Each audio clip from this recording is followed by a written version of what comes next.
chillin', everything it feel the same. Feel the same. I just gotta know.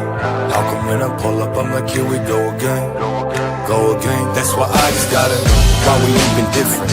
Why I feel the same every time we kick it? We just can't get with it. Ain't no fixing. Here we go again with another lie that's told in vain. Avoid the pain, even though we need to say goodbye. I feel the same.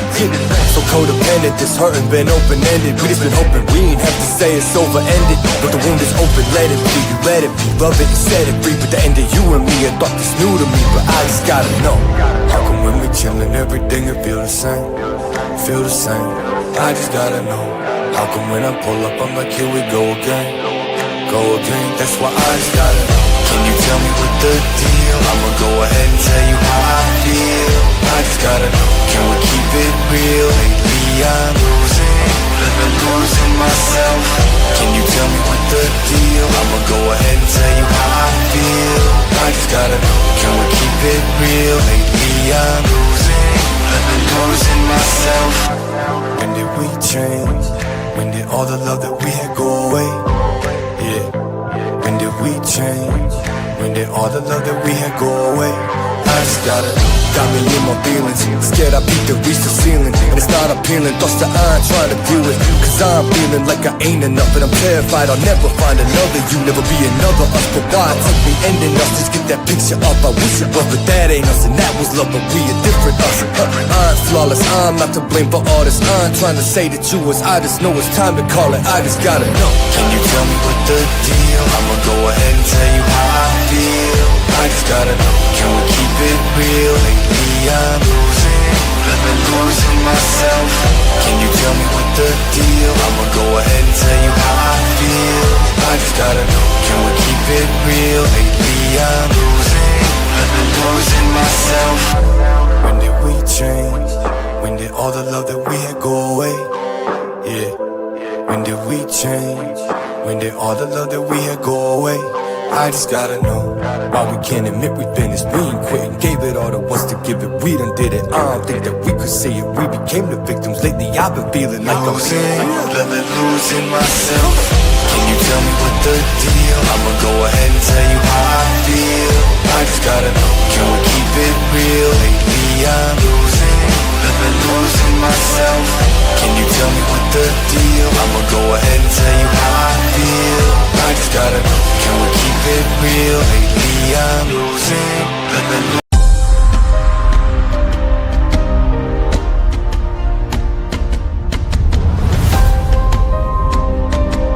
Olympic hero Kurt Angle, and you're listening to the We Are Wrestling podcast. Yo, listen, this is the best wrestler alive, Platinum Max, and you're listening to the We Are Wrestling podcast. Hey everybody, Eric Bischoff here, and you are listening to We Are Wrestling podcast. Hello everyone, this is Nunzio, former WWE Cruiserweight Champion, and you're watching We Are Wrestling podcast. We Are Wrestling podcast. Check them out, man. Stay tuned, listen to the podcast. Best one, Donnie might teach you a thing or two.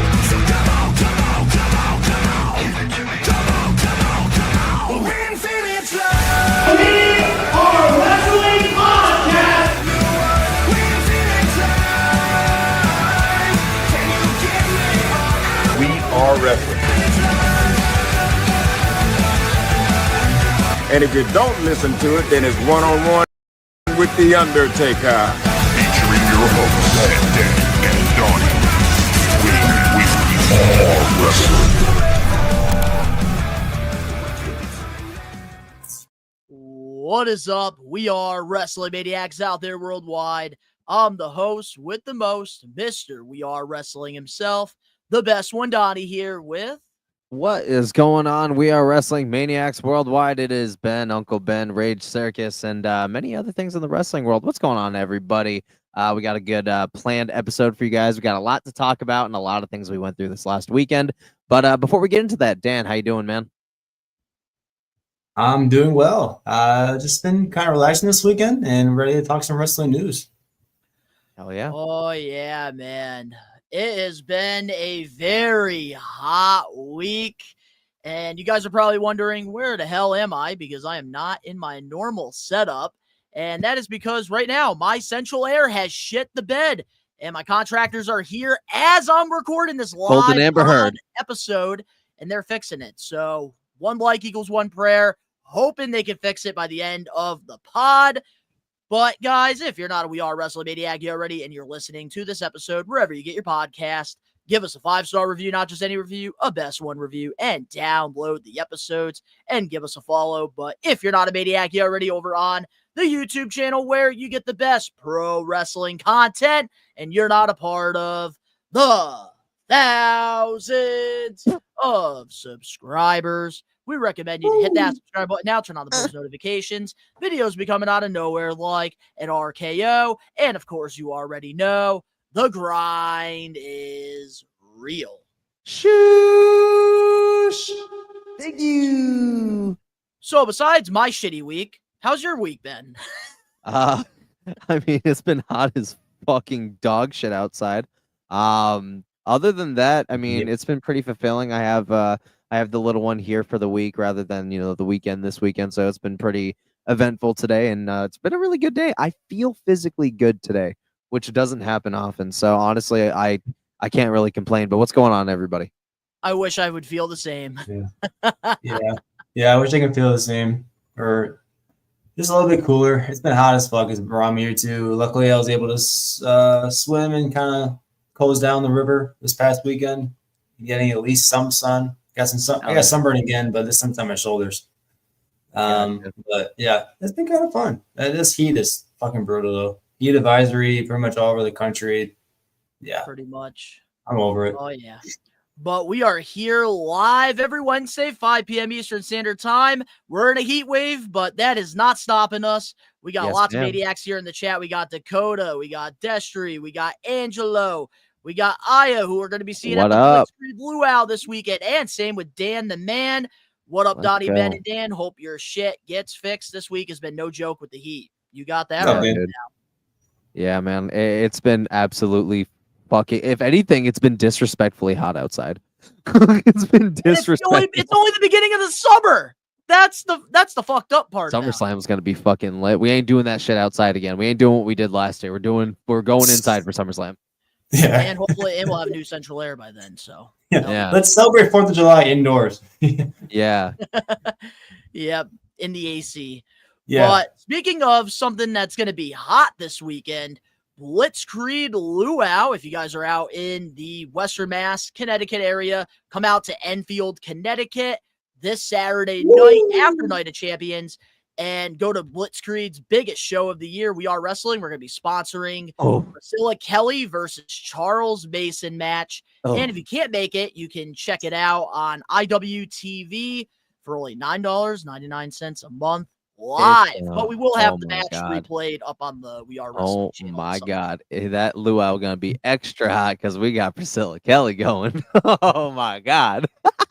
Kelly, do you Angelo, what kind of question is this? You like it to be hot or cold more? Cold, obviously. What am I, a psychopath? Cold. Yeah, I was gonna say. Yeah, no, dude. It's cold all the way. Would you rather have it 0 degrees Fahrenheit or 100 degrees Fahrenheit? 0. Yeah, me too. 0 degrees. I'm a polar bear. I'm a Yankee anyway, so Wisconsinite. Yep. Got a PLE match, first singles match since Crown Jewel 2023, bro. Yep, it's been 2022. Yeah, it's been fucking 3 years since his last singles match on a PLE. Yep. 2022, yeah. That's big. All right. Well, let's give you guys a heads up on what to expect this week here on the We Are Wrestling podcast. We are going to have some TV recaps. We got some wrestling news. Nothing crazy. We're going to be talking about the John Cena pipe bomb. We're also going to be talking about whether or not we believe Night of Champions should happen. Then we'll be giving our full predictions to the Night of Champions card, which we will have the We Are Wrestling Championship on the line between myself and Ben, because Dan is still in the Performance Center training. Podcaster. Then we do got some AEW news we're going to be talking about, and even some injuries as well, with our main event topic being Fanatic Fest 2025, because we were out, Ben and I, and Casual Cam, we're out in New York City this past weekend, and we want to talk about it, which we will be having a vlog come up this Friday for that. Oh, we'll be talking about it. I'm excited to talk about what happened before we even got there. That I'm not ready to talk about. Do you want me to tell the story? Oh, we'll get to it in our main event. They gotta wait. They gotta wait. Let's just say, guys, I got robbed. You gotta- And you gotta- if you you want to gotta hear the tease 'em, story, Rage. you You gotta better keep- stay you gotta for the keep guessing, entire you know? episode. Dude, Yeah. Donnie got Yes. straight up fucked before he got pleasured Yeah, by man, Max. I blame Rage and I blame Casual Cam for that. I we're I got gonna get nothing to into do it in with the main that. event. Stay Okay. tuned. Bet. All right. Well, every week, guys, we do this thing called the power of the poll. Yeah, we need some ice bricks on that friggin' tiki. Yep. It's too hot. All right. Well, last week we asked you guys. I don't even remember last week. So damn hot. But this week, because it's Night of Champions, we asked you, what is the best main championship in wrestling right now? And Ben, you want to hit the beat for the results? Yeah. Gotta get a new one, I swear to God. There it is. The WWE Undisputed No Universal fucking whatever way. champion. 48% picked Yeah, I that, had a feeling. while 28% picked the AEW World Championship, 13% picked the TNA World Title, and 11% picked the IWGP Championship. You bunch of fucking casuals. Do we You agree with bunch of- this or do we disagree? Fuck no, dude. Bunch of fucking casuals, bro. Nah, dude. That it should have been the AEW title or should have been TNA or even it should have been one of the either other three and I would have been happy. But that is a load of bullshit. That is the most like basic corporate looking fucking we stood in front of a large blown up one at Fanatics Fest. That was cooler. And it was a fucking bench too. So the one that looks exactly the same as the actual belt, but that one's cool. Yeah, I guess I absolutely disagree with the Maniacs on this one. I think out of the four, I think they must have misread the question because I think they picked the ugliest friggin' championship. Damn, you guys are haters. I enjoy that belt. I agree with the. That's what I feel about it. That's how I feel. Gesundheit. I agree with the.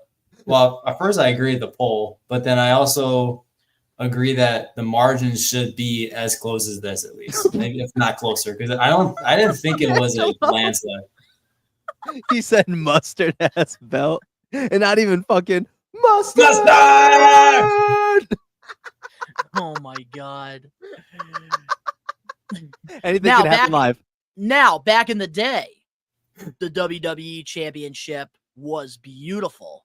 That Winged Eagle title, that was a world All right, you're sounding like Bret Hart. The You sound like Spinner Bret Hart. title, that was a world championship. Ever since they went with this like new W, like, I don't know, I'm not a fan of it. I get why they do it Yeah. for promotional purposes. Yeah. I don't know. Like, when I look at the AEW title, I'm like, that looks like a world championship. This title would actually look dope as fuck if it had the OG fucking WWE symbol, like the scratch one from the fucking Attitude, from the Ruthless Aggression era, like the scratch one. That shit would make it look so much better. Like even just by switching that, it would honestly go up by at least 50 points for me. Just because the design was so much cooler. Yeah, and I don't know. I'm not a big fan of the butterfly IWGP Championship. Oh, I you will say fucking that. hating ass. I like the old one better. Racist. I don't like it either. But I don't do like the it new either. Both TNA y'all racist. championship, though. I will say that. It would be between that and the AEW title for me. Guys, my co-hosts are racist. When I stare at the IWGP title, I think of the Divas Championship. To get Yeah, the same me I hate too. both of you. I hate both of you. I hate you so much.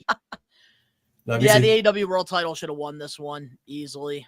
Honestly, between that and TNA, yeah, it's either one. I would have been happy. All right, well, this week the WWE Championship won, but next Unfortunately. week we are going to be asking you guys what match should WWE bring back, and your Oh. options that you do have here. We have the Oh, Buried Alive match, First Blood, Inferno, or the Championship Scramble. If you guys want to vote on that, you could do that now. You have a week to do it over on the We Are Wrestling YouTube channel in our community tab. bro, can we just talk about Brian Kendrick being in that scramble match is still one of like the biggest what the fucks but well-earned spots in fucking WWE history. That needs to be studied because he was champion for literally, I think it was like 2 or 3 minutes. He was actually Alex WWE Johnson, champion. You got to ask Ben that one because I think it's Ben's turn next week. We already put over Liv Morgan. No, he didn't. We haven't? Yeah, Alex Johnson's been asking us to do that for the last 50 weeks. Of Holy course, because it's shit. Alex. Okay. All right. If it's been that long and if we really haven't, we can absolutely put over Liv Morgan. So next week we're putting over Liv Morgan. You heard it here, folks. All right. Well, Alex Johnson, you have a reason to tune in next week. Yep. But hopefully you hang out here this week. Absolutely. All right. Well, with that being said, let's get into the We Are Wrestling highlight of the week. And this includes stuff that happened on television because obviously you and I, Ben, Fanatic Fest. Oh yeah, we got a highlight, big dub. But we're going to talk about that in our main event topic. So let's talk about like stuff that happened on TV. What's your highlight? Oh, you're asking me about stuff on TV when I just experienced my first Fanatics Fest. That feels so unfair.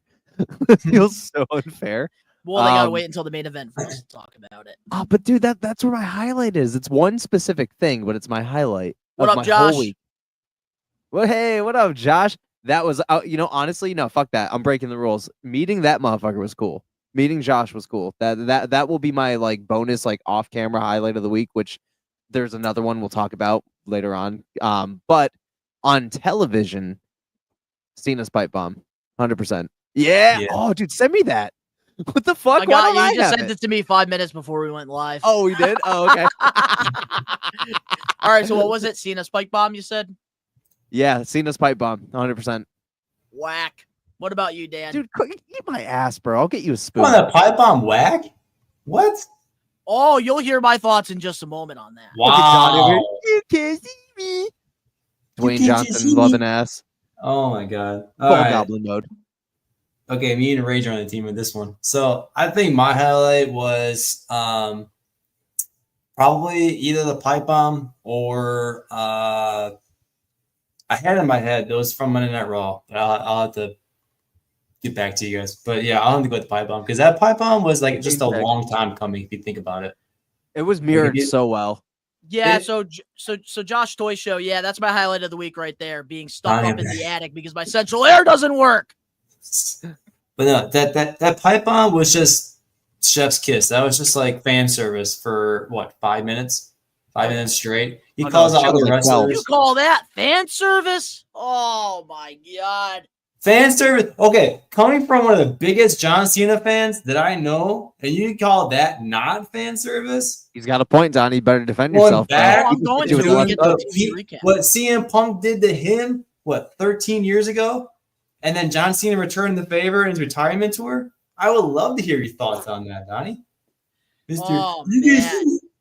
get Like, it just felt so flat. Like, yes, it was cool. It was cool. And then the fact that he calls out it was like 4 cool other to wrestlers. hear like Claudio Casanovi's name. It was cool to hear Nick Nemeth's name. Castagnoli, It was bitch, cool to get it hear right. Matt Cardona's name. It was Castagnoli. cool to hear their names, but what else was there? Oh my! I want CM Punk and John Cena to I break am the about fourth to. wall. All right, That is what CM Punk did all right, with so the I'm freaking about to pipe fucking bomb. school this He shit broke right now. down Go. the fourth wall. Yeah. All right, I'm tapping in. Boom. All right, so if you're genuinely asking that question, Donnie, this heat's getting to you, and you might need to go get off camera and go take a nap, son, because that is some crazy shit. John Cena, that night alone, absolutely wiped the rest of what he's been doing away from the fucking table. Like everything that I thought was shit is gone now because of. You agree with Donnie? Thank you. Finally, people are agreeing with me. The heat is not getting to me. If anything, it's brightened me up. I got you guys a ride, man. What's because, okay, let me explain. Let me explain real quick. Let me explain why. CM Punk's defining moment. CM Punk's fight bomb was a defining moment. Yes. John Cena's, on the other hand, like it wasn't bad, but it wasn't anything supposed special. to be a defining moment. Yeah, but it wasn't anything special. It was to further the fucking story, and he acted his ass off, bro. Acted his ass off. That is the most fucking animated he's been since he started this fucking milk warm fucking heel turn thing he's doing. Too. This is literally fucking There wasn't A1. anything special to it, though. That's the problem. Like, I want him to break the fourth wall down. He did. That's what CM Punk did during his pipe bomb. Three fucking times. He did like 3 times, dude. Oh, well, okay. What did he do that made you go, "Oh my god"? Well, first of all, we started at name the camera. drops. First of all, I just mentioned nobody the name saw drop was a that good coming. thing. Okay, what else? He stared in the fucking camera and talked to you like through the camera dude, at home. Okay, I'm staring at the fucking camera and I'm talking to you. Well, that's a podcast. That's a fucking show. I've come to the conclusion that Donnie just likes boring, lukewarm ass shit. Doesn't like anything mention exciting. Vince, Brock, something. AEW. CM Punk got into a big brawling fight with AEW. Mention that. Hey, Donnie, why don't you fucking take that sip of your own medicine and let it cook? Let it cook. Long-term storytelling, remember? You're getting impatient now. Now all of a sudden you're fucking feeling like there's a roadblock. How am I honestly, feeling that was impatient? exciting. Like, Because they have a personal vendetta with each other. Like, I really want them to break that wall. He has 6 months left. That's half a fucking year. Let him cook, bro. That is half a year. We still have a lot to go. A lot to go. But CM Punk and John Cena, they're done after Night of Champions. Like, no, they are. I don't think they are. Seth and CM Punk aren't even done yet. You think that him and John Cena are done? Fuck no. Fuck no. I don't even think Randy Orton and them are done even. Because I think there's still 6 months. Randy and Cena Angelo, see, boom. Angelo, fuck yeah. See, I see both sides. I'll get behind that before I get told I'm wrong. Angelo, pick a side. Wrong about this? Yes, I will get behind that. But not to say that it was. But that's the thing I do want to address. Like what Angelo said here, like I see both sides. I'm 50-50 on it. I understand your guys' perspective. Yeah. Thinking that it was something good. Because, yes, I think for heel Cena, it has been a little lukewarm, but this was one of his better promos. I'm not going to argue with that. So I do see your guys' perspective on that. But to call it something special, I can't get behind that because there really wasn't. I was calling it a highlight of this past 7 days, to be quite honest. Yeah, I wasn't going to call it anything special. No, and then that's exactly how I feel, Aya. I did not hate it. It just didn't blow me away. It blew me away because. Well, yeah, go ahead. Quick question: were you were excited for this John Cena heel turn, right? When he decided to turn heel in this retirement tour, were you excited for it? Not just me, everybody. Okay, except so for one person that I know. As soon as you were excited for this heel turn of John Cena, you should have saw this coming. As the defining moment as this was, 13 years ago, back in, was it 2011? I keep forgetting the year. 2013 or 2014. Before CM Punk left.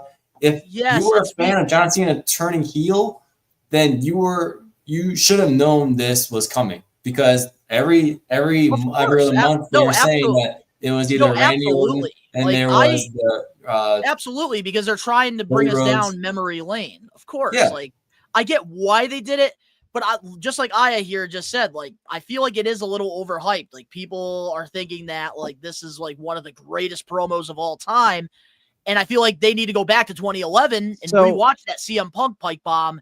And then you can tell me otherwise. Well, see, here's the thing. I don't think it was meant to emulate anything that CM Punk did. I think I agree.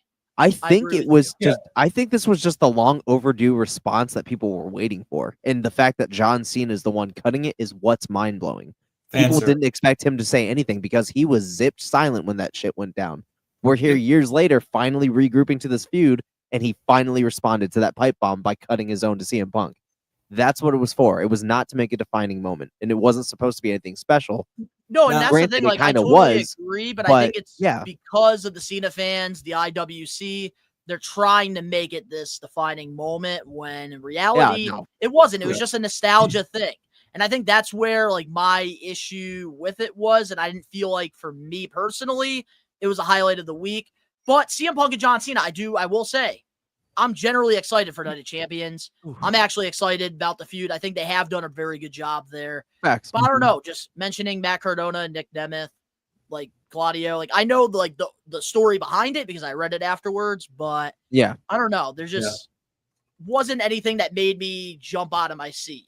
Yeah, I got you, bro. But we all perceive wrestling in a different way, though.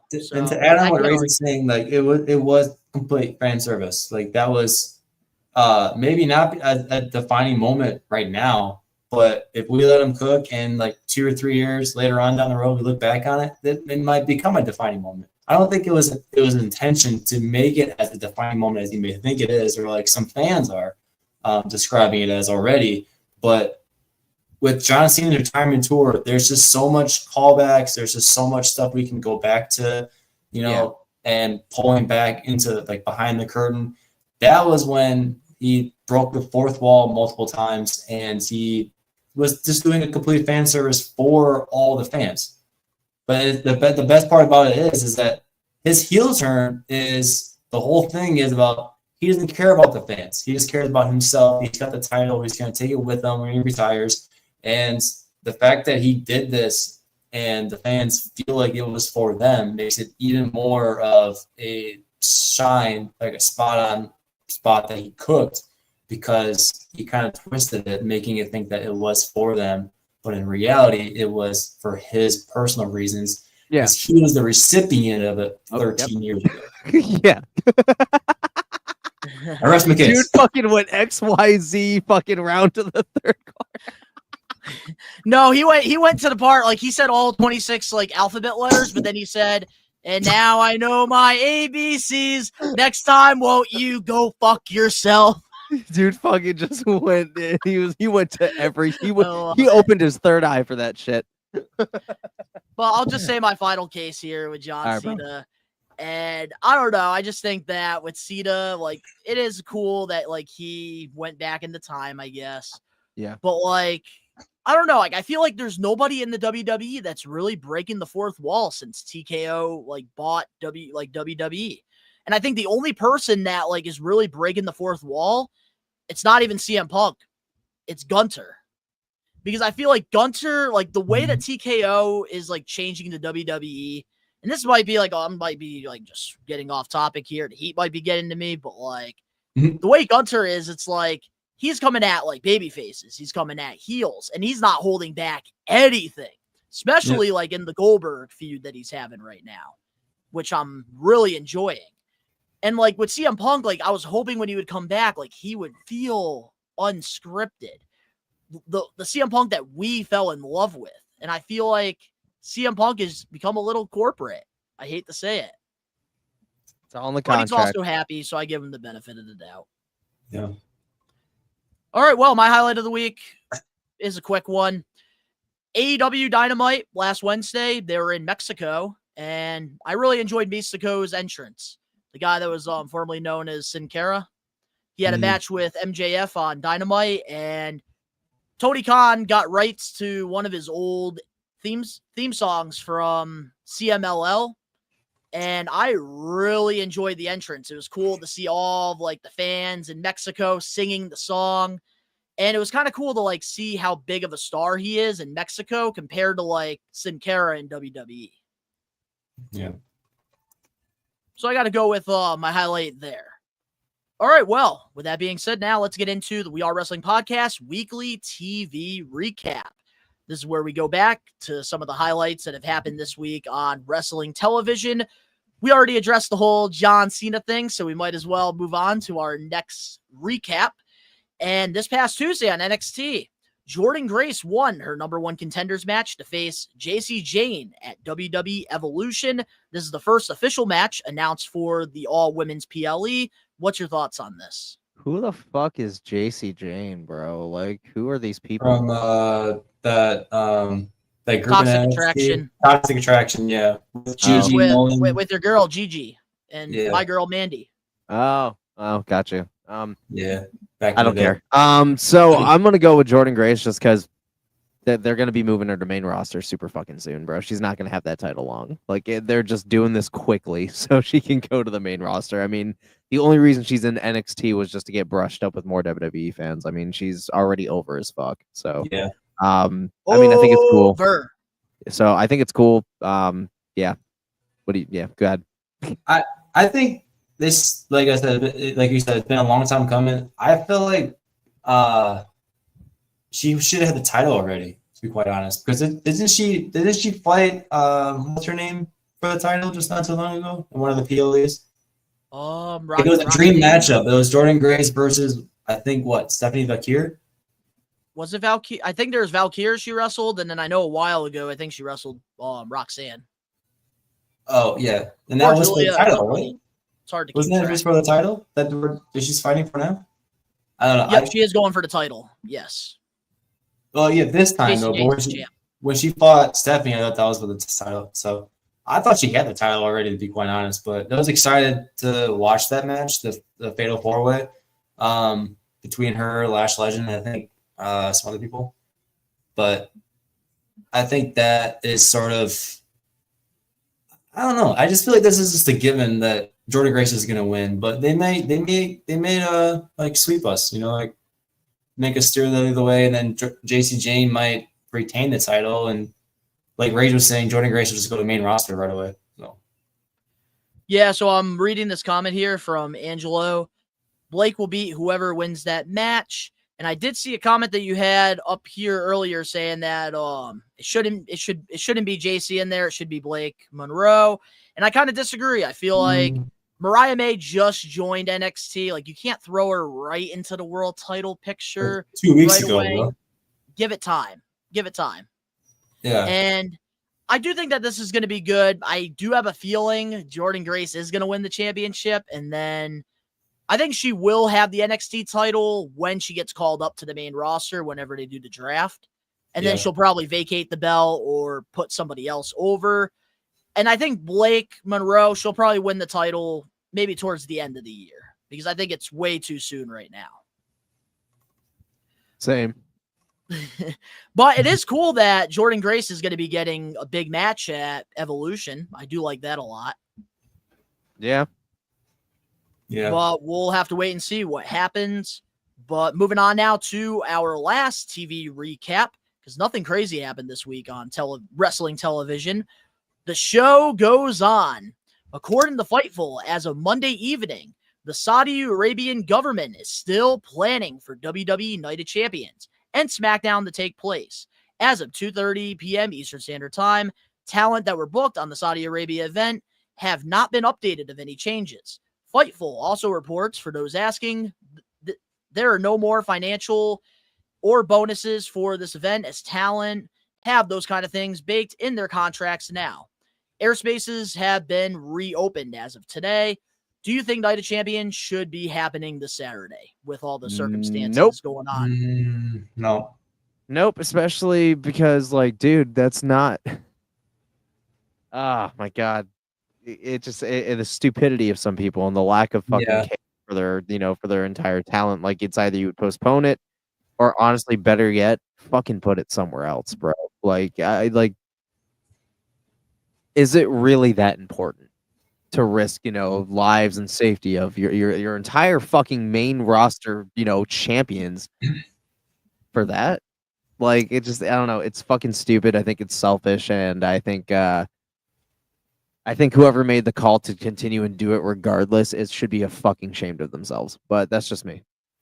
Yeah, I think that the fact that they still call it Night of Champions and there's only 2 belts being put on the line this year should be fucking tested upon, because that's not really the way of Night of Champions. But also, I get the idea behind having it in Saudi Arabia to get the kind of like worldwide audience. But I mean, come on, there's practically a war starting, and the fact that there are 2 countries behind it or around it.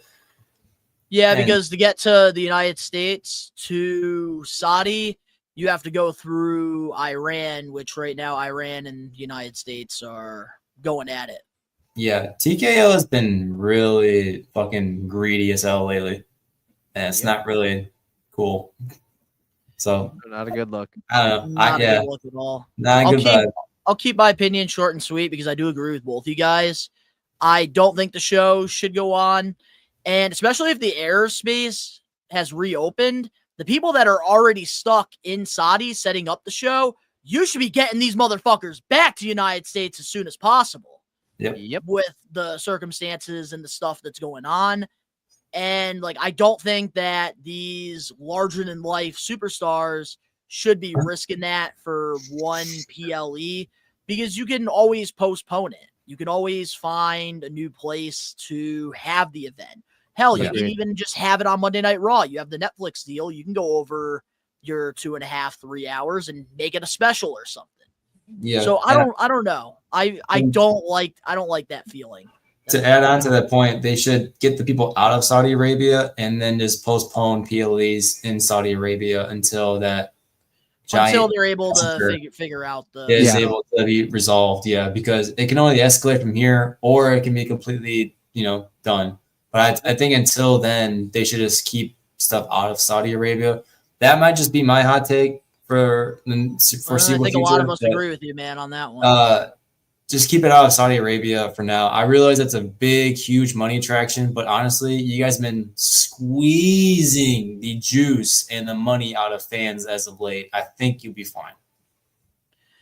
Yeah, I think so. All right. Well, with that being said, now, in just a moment, we're going to be getting into our WWE Night of Champions predictions and a new thing that we're doing here on the We Are Wrestling podcast.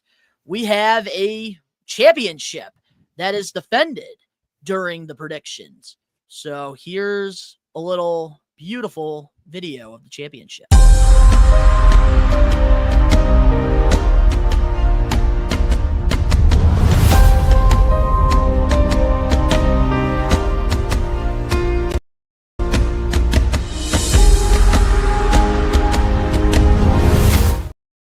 All right, we are back, and we have our WWE Night of Champions predictions. So if you guys are here in the live chat right now, which if you guys want to be a part of it, if you're listening to this a little bit later, we're live every Wednesday, 5 p.m. Eastern Standard Time. And yeah, the way we like to do our predictions, we like to go in depth about each match, the build-up, and obviously we have to pick a winner. And this beautiful We Are Wrestling Championship, I ended up winning it during the last PLE. It was between myself and Ben. But unfortunately, Dan Eddy, he is not going to be going for the title, but he still will share his predictions because he's currently in the PC right now, training to become a professional podcaster. They're already working on the statue. They're still working on it. You're just scared, bro. You're just scared.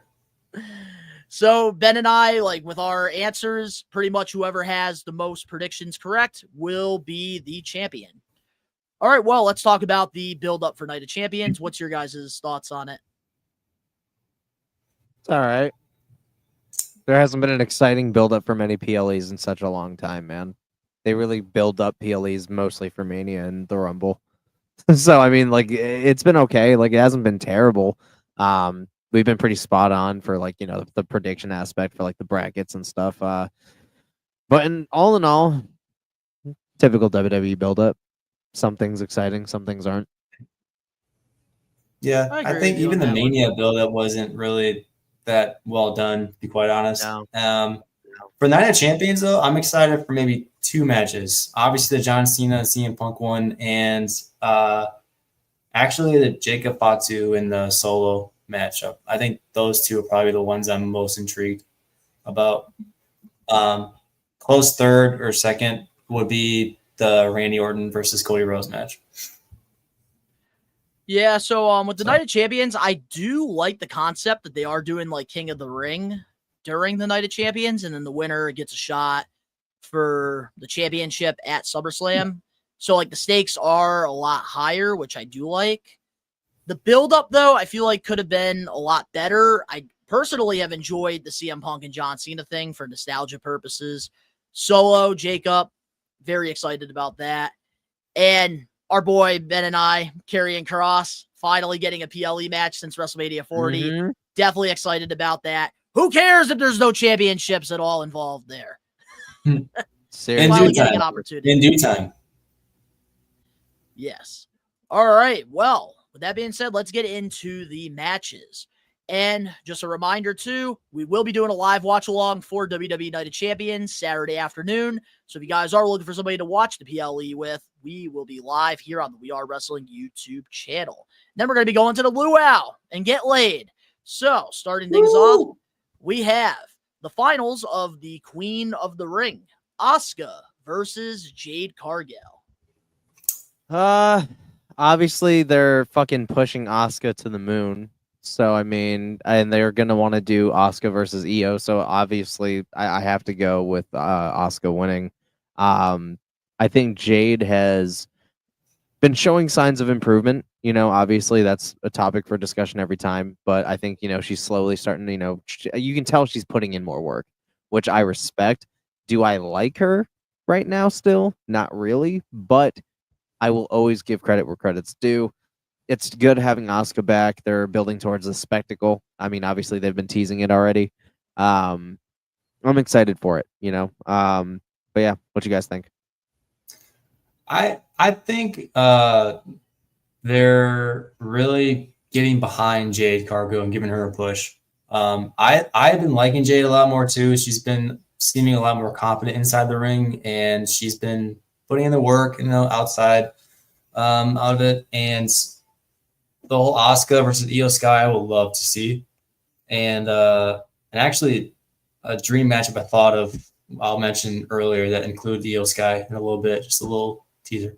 But as far as Asuka versus Jade, I think Asuka might take it, but I would love to see either one of them win. I will say, I do think that this card is very unpredictable, which makes me very nervous about this championship because it could go either way. But honestly, like, they are pushing both Jade and Asuka, and I could see Asuka going against Io, but I could also see Jade going against Tiffany and then possibly Naomi cashing in on Jade because of their feud that they have going on. Damn, this is a toss-up for me. And that's why I was going Jade too, just to add on to that. Man, Asuka could benefit from winning it, though. I think more than Jade. But I do think I am going to go Jade Cargill because I really like Angelo's take here. He said, it don't matter what we think. They are going to push Jade. Hella, I saw them going with Jade and having her beat Tiffy, and maybe Bianca helps Naomi cash in. So a possible Bianca heel turn. Yeah. I kind of like that. So I think I'm gonna go with Jade Cargill as my final answer. I'm gonna go with Asuka. I'm going with Jade. All right, well, moving on now to the next match we have here on the card. One that I'm excited about, and I know Rage is excited about. Sami Zayn versus Karrion Kross. Honestly, I love it. I love it. You know, I love that he's finally getting a PLE match, main roster PLE. You know, obviously they're giving him a push because usually pushes start with either Chad Gable or Sami Zayn. So, and I noticed that those are always the first opponents that are willing to put somebody over and be a professional. So I like the buildup. I like that Karrion obviously was pushing Sammy to the breaking point to get that match. And he's like, yep, got him. Like, he punched him in the face and like he was hurt. And then he's like, got him. So I'm like, yeah, this is great. I'm going to go with Karrion Kross just because like they're not going to have him go on a PLE just to lose. I mean, the biggest fuck you, and I would say Karrion needs to leave at this point, is if they gave him the match and immediately had him lose.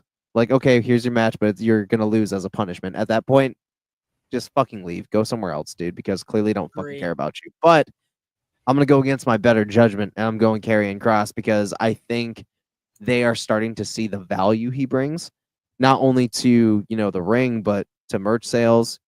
Solid pop. He's getting eyes on the TV. He's one of the most creative people you have in the company right now, and he can tell a story with or without you. So I think that the smartest thing they could possibly do is capitalize. So I'm going Karrion Kross. Wait, you know why, right, Ben? Because Karrion is over. And he didn't need them to get over.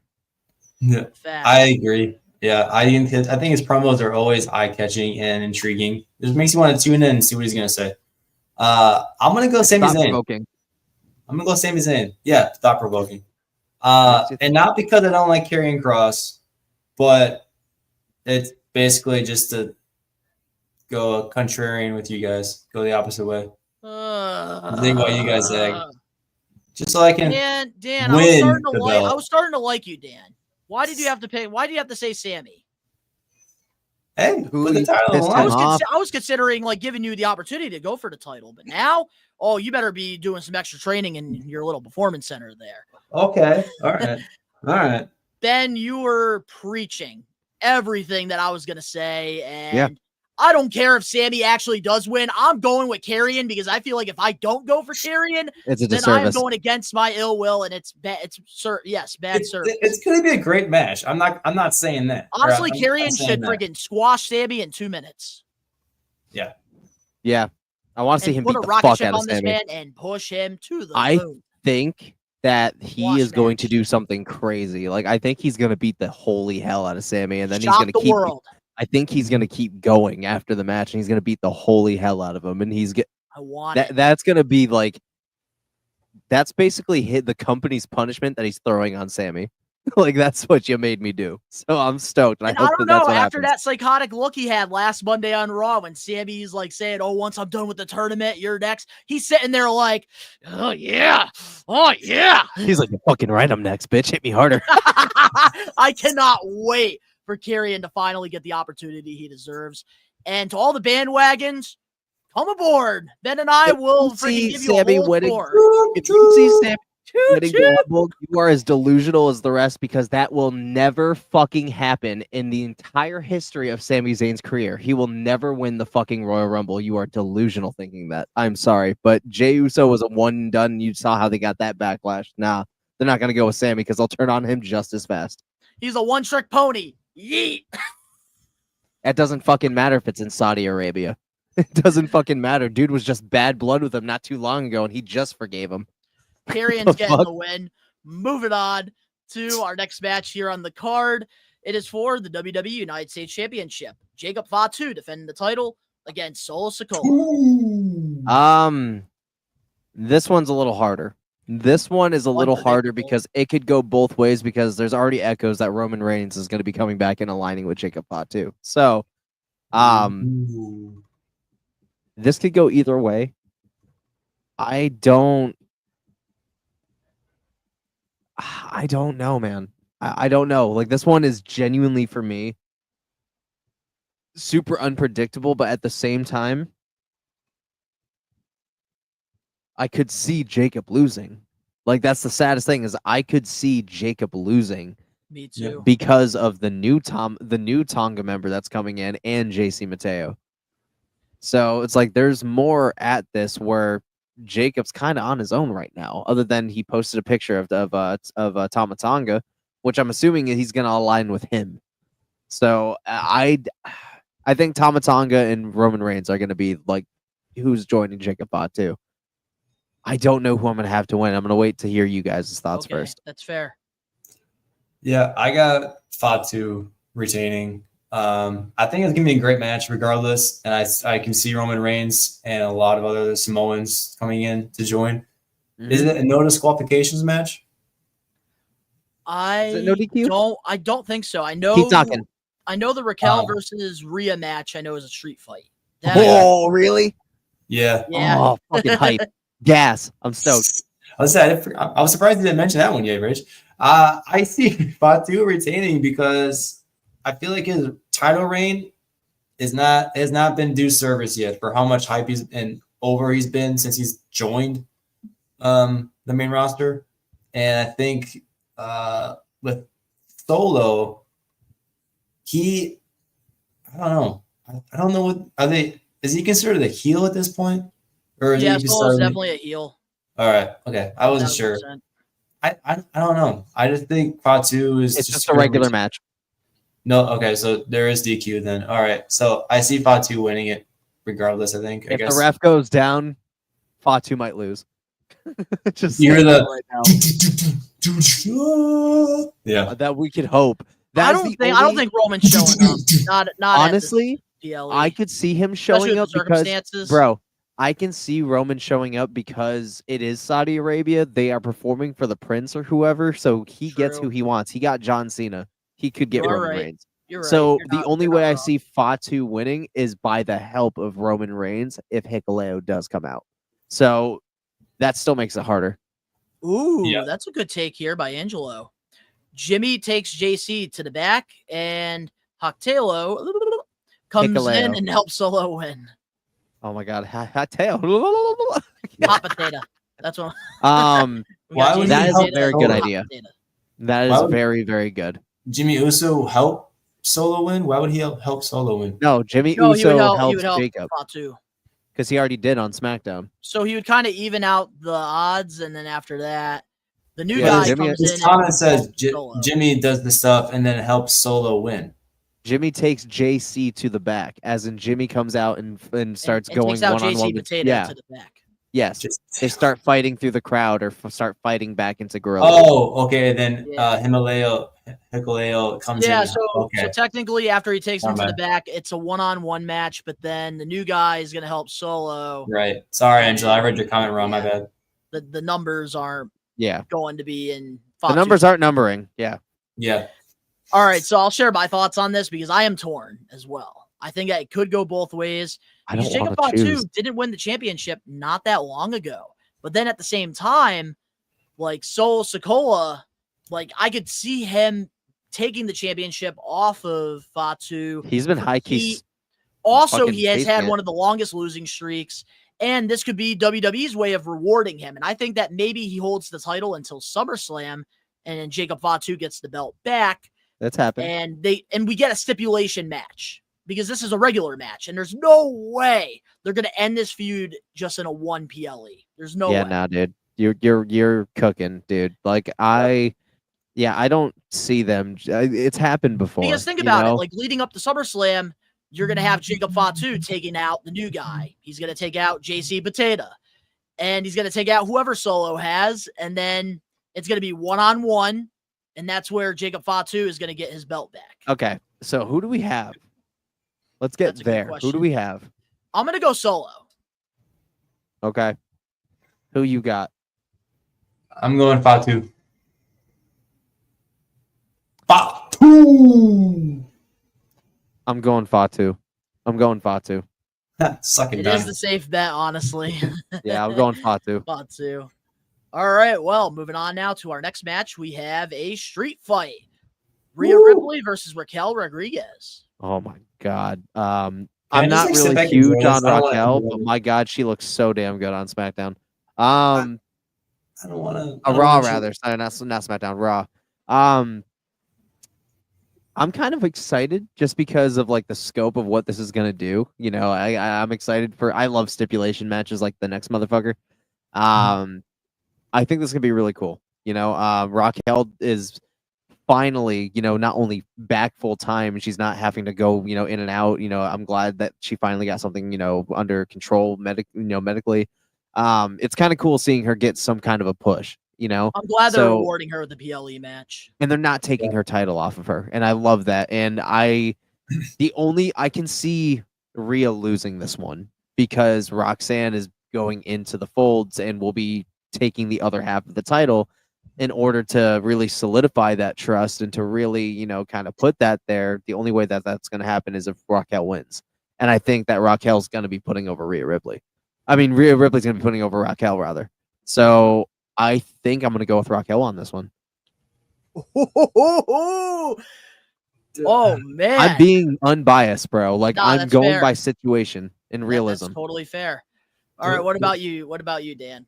Do I have to choose? Well, while you think about it, I can share my thoughts real quick on the match. All right. 'Cause mine's not going to take that long. I'm very happy Raquel's finally getting the opportunity to perform at a PLE. And I do like that they haven't taken the belt off of her. And I think Roxanne getting the belt is only going to add so much more long-term when Liv comes back with the feud. I do think that Rhea Ripley is going to win this one, but I do think that Raquel's going to look very strong in this match.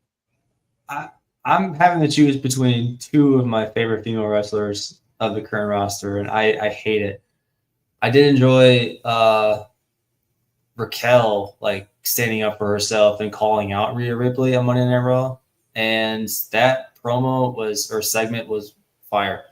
But damn, I would have to go Raquel because I feel like they're finally giving her the push that she is so desperately needed for years. I honestly did not like it when she joined the Judgment Day because since then she hasn't been doing much outside of winning the tag team titles. But yeah, I she feel had like something good going on with Carlito, but then like after that, but then they get rid of Carlito. So like, what's up with what's up with her? And then Liv Morgan is gone. So I feel like without Liv Morgan or without the tag team title, like she'd be a nobody, to be quite honest. And I hate to say that, like just lack a better term, but they're giving her a push. They're giving her a push. They're giving her a PLE match for that matter.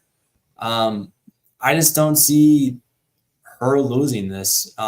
Rhea Ripley, she's gonna help Raquel get put over, and I'm just excited for the street fight aspect of it because kendo stick Raquel loves to use. They're gonna pull out the fucking Slim Jim stupid ass table. So I got Raquel winning. And Yeah, Roxanne so- is probably going to be joined in, which is my other favorite. I was gonna girl, say, I do think if Raquel does win the match, like Roxanne will get involved and help her, but we'll have to wait and see. So I have Rhea, you guys both have Raquel. Moving on to our next match here, we have the King of the Ring finals, Cody Rhodes versus Randy Orton. I don't fucking care. It shouldn't be on this fucking event. It should be something bigger, dude. Like, I don't. It was so fucking predictable. Like, you should have just said it's gonna be Orton versus fucking Cody Rhodes. Like, you didn't even need the bracket at that point. I mean, it's cool because we're finally gonna see, a mentor versus fucking, a trainee finally go at it years later, and we haven't had this match yet. So it's gonna be cool to see them lock up. I see, honestly, I see Cody winning this. Like, I do, I don't think Orton needs it as much as Cody does. And, Cody has been kind of the catalyst for Cena's story. So, because this is, if we're looking at this as a logical standpoint and what's best for the future, they're trying to build Cody Rhodes. They're trying to make him the next John Cena and stand by that. The way you do it is by having him do these things. And if his face run is coming to an end soon, we're in for something exciting really soon. So for so many reasons, I have Cody winning. You kind of touched based on my answer too, Rich. I think Randy Orton's going to win. They're talking about a Cody Rhodes heel turn. And he was saying, like, it could be a year from now, it could be 3 years from now. I think it could very much happen this weekend, and he can just swerve all of us. But you got to think, dude, the John Cena retirement tour is not the only fan service going on, because Randy Orton's been teasing and teasing and teasing going after his 15 title. I don't care who I go through. Jay, I love you, but I'm going to go through you to get your 15 title. Cody Rhodes, I love you as a brother. I was a mentor. Saw you, worked with you for many years, but I'm going to go through you for the 15 title. So I think to increase the storyline or to continue it, they get Randy Orton, the King of the Ring, because I don't think he's won it to begin with. Nope, Randy's never won King of the Ring. So, and you have John Cena face Randy Orton, the quote-unquote one last time, part 2, at SummerSlam for the title. I mean, that's a money ticket item match. That's a dream matchup, part 2, for John Cena retirement tour. So I think for many reasons I can see Randy Orton winning, but I can also agree that Cody Rhodes can win. They could use this win more if they're gonna have him be the whole catalyst for John Cena's retirement tour and have him be the baby face of the company. But then again, I mean, if John Cena can turn heel after being a baby face for so many years, I don't see why they just don't have Cody Rhodes being heel much sooner. I will say this. He's been a baby face since he came in the WWE in 2022. I will say this. I was hoping that the match when we got Cody versus Randy, it would be under different circumstances. Yeah. Because we all fantasy booked at some point Randy Orton was going to turn heel on Cody Rhodes and go for his championship. Yep. And honestly, I don't know. I'm getting very bored of babyface Randy. I don't know if it's just me, but him versus Cody, I know it's going to be a great match because they both have the history behind it. But at the same time, like, I feel like it is very predictable. I do think Cody Rhodes is going to win because SummerSlam, they're going to want it to be Cody versus Cena again. And I think that way Cody's going to take the title, and then The Rock's going to be disappointed in Cena, and then we get babyface Cena again. So I don't know. I don't see Randy versus Cena happening again because they built Backlash up as like one last time. And I don't think that we're going to get it again. But Randy losing to King of the Rings, that's the thing about Randy. Like, he can go on, and I know you mentioned about him cutting the promo, continuing to mention 15 times. The thing is, Randy has a first-class Hall of Fame ballot. He can take pinfalls. He could take losses. And him saying he's a 15-time world champion, we're never going to take that credibility away from him because he has that Hall of Fame career. So he could put people over and still look strong. Yeah. That's why I think I got to go with Cody. And I can agree with that. And I can also see a heel turn for Randy, and just this is probably a pipeline dream for me because I want to see the punt kick so fucking bad. They teased it for months leading up to WrestleMania, and then he wasn't able to do it because Kevin Owens got injured. So doing it to Cody Rhodes at Night of Champions, I feel like that's the next best thing. Yeah, we'll have to wait and see. But I feel like if he does do the punt kick, it's got to be perfect timing. But what's our final answers? Who do we got winning? Cody. I got Randy. I'm going to go Cody. All right. And with that being said, let's get into our main event match for the WWE Undisputed Championship. John Cena will be defending the title against CM Punk. What a match. Good analysis, right? Obviously this is the match everybody's been, looking forward to. I don't know. If you really think about it, it's unpredictable here too. So, you got to remember Seth's got a briefcase still. Seth's got a briefcase and he's still got some a little hatred towards Punk, considering they've been teasing it at fucking Fanatics Fest. I was going to say Fanatic Fest. They got into that fight. I saw that video. Yeah. So they're building on top of a foundation. So if you really want to go into the spoiler of things, if they really wanted to shock the world, they would have CM Punk win it, and then have him celebrate for a minute. And that's when you cue in fucking Seth Rollins music, and everybody jumps his ass. Seth takes it. And what happens after that? Cena starts showing signs of a face turn again. So that's the easy scope of things. That would shock the fucking world because holy shit, we're really picking up the story now. I don't know, man. This one's unpredictable if you think about it. Ooh, if this was at SummerSlam, it would be more unpredictable. I kind of disagree. I think having it at Night of Champions, I think would be a little more unpredictable. It's literally Night of Champions. Like this is champion related. Like anything can fucking happen. Cena and CM Punk are on the same card again in 2025. Tell me that nothing crazy can fucking happen. Like it's crazy. I think then we get Cody versus Seth. We've been teasing it. Exactly. Boom. Yeah. Boom. Yeah. You're connecting the dots. That Angela I can agree with. But I don't think that either between SummerSlam or Night of Champions to make it more unpredictable. If anything, Night of Champions would be more unpredictable. So ultimately, I got CM Punk winning, but Seth becoming the World Heavyweight or the WWE Champion. That's my final prediction.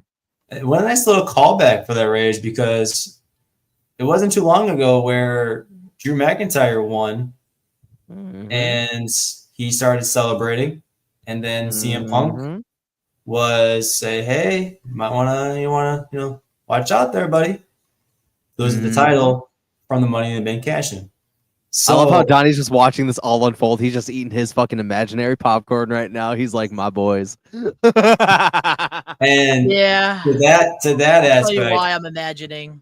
I can get behind that idea of that happening. But small B, but I'm gonna go with Cena retaining and no cash in because I feel their need to build the SummerSlam, I think indirectly or maybe subconsciously leads to them not using that time to build up WrestleMania as much. So I feel like SummerSlam is basically their WrestleMania part 2, in quotes. So I feel like that's what they're aiming towards and the storylines that they can build after Night of Champions. Because after Night of Champions, it's like on the road to SummerSlam. Yeah, it's all chaos is welcome. So I don't quite see the cash in actually happening. I would fucking agree with that. I would love it. But we got a pretty solid comment here from Tyrus. There are so many elements to prevent Seth from cashing in. Jay, Sammy, CM Punk, and all the wrestlers who win against Seth's faction. In a moment of chaos, he will. True. Yeah, the and numbers, that's what makes it unpredictable. That's something too, which maybe the numbers, they prevent Rollins from cashing in at Night of Champions. But here's my prediction, and this is why I hold this beautiful gold around my shoulder, because here's what's going to happen, ladies and gentlemen. I want everything that Rage just said to happen. I want CM Punk to win the championship, have that celebration, and then Seth Rollins ruins it for him, and then there you go. You have a perfect SummerSlam main event right there. I want that. Everybody wants that. But this is TKO, this is WWE, and the reality of the situation is going to be Cody Rhodes is going to end up winning his match against Randy. John Cena is going to cheat, retain his championship, and I could already picture Ben, because Ben and I are going to be in person watching the show. Ben's going to say, WWE, predictable as fuck. Just wasted 2.5 hours of my time. And then you know what's going to happen? Ben's going to be so sad. And then we're going to smoke a nice joint on the way to the Blitzkrieg Luau. Ben's going to feel a lot better when we get there, and we're going to have a good fucking night. But I can already see Ben being very depressed about what happens at Night of Champions before that. Don't bother me none, bro. Don't worry, Ben. I will have a joint ready for us when this happens. John Cena's retaining. Hell yeah. All right, so our final answers. Ben, what do you got? I'm going to go with Cena. Fuck it. You might as well. You know what's going to happen.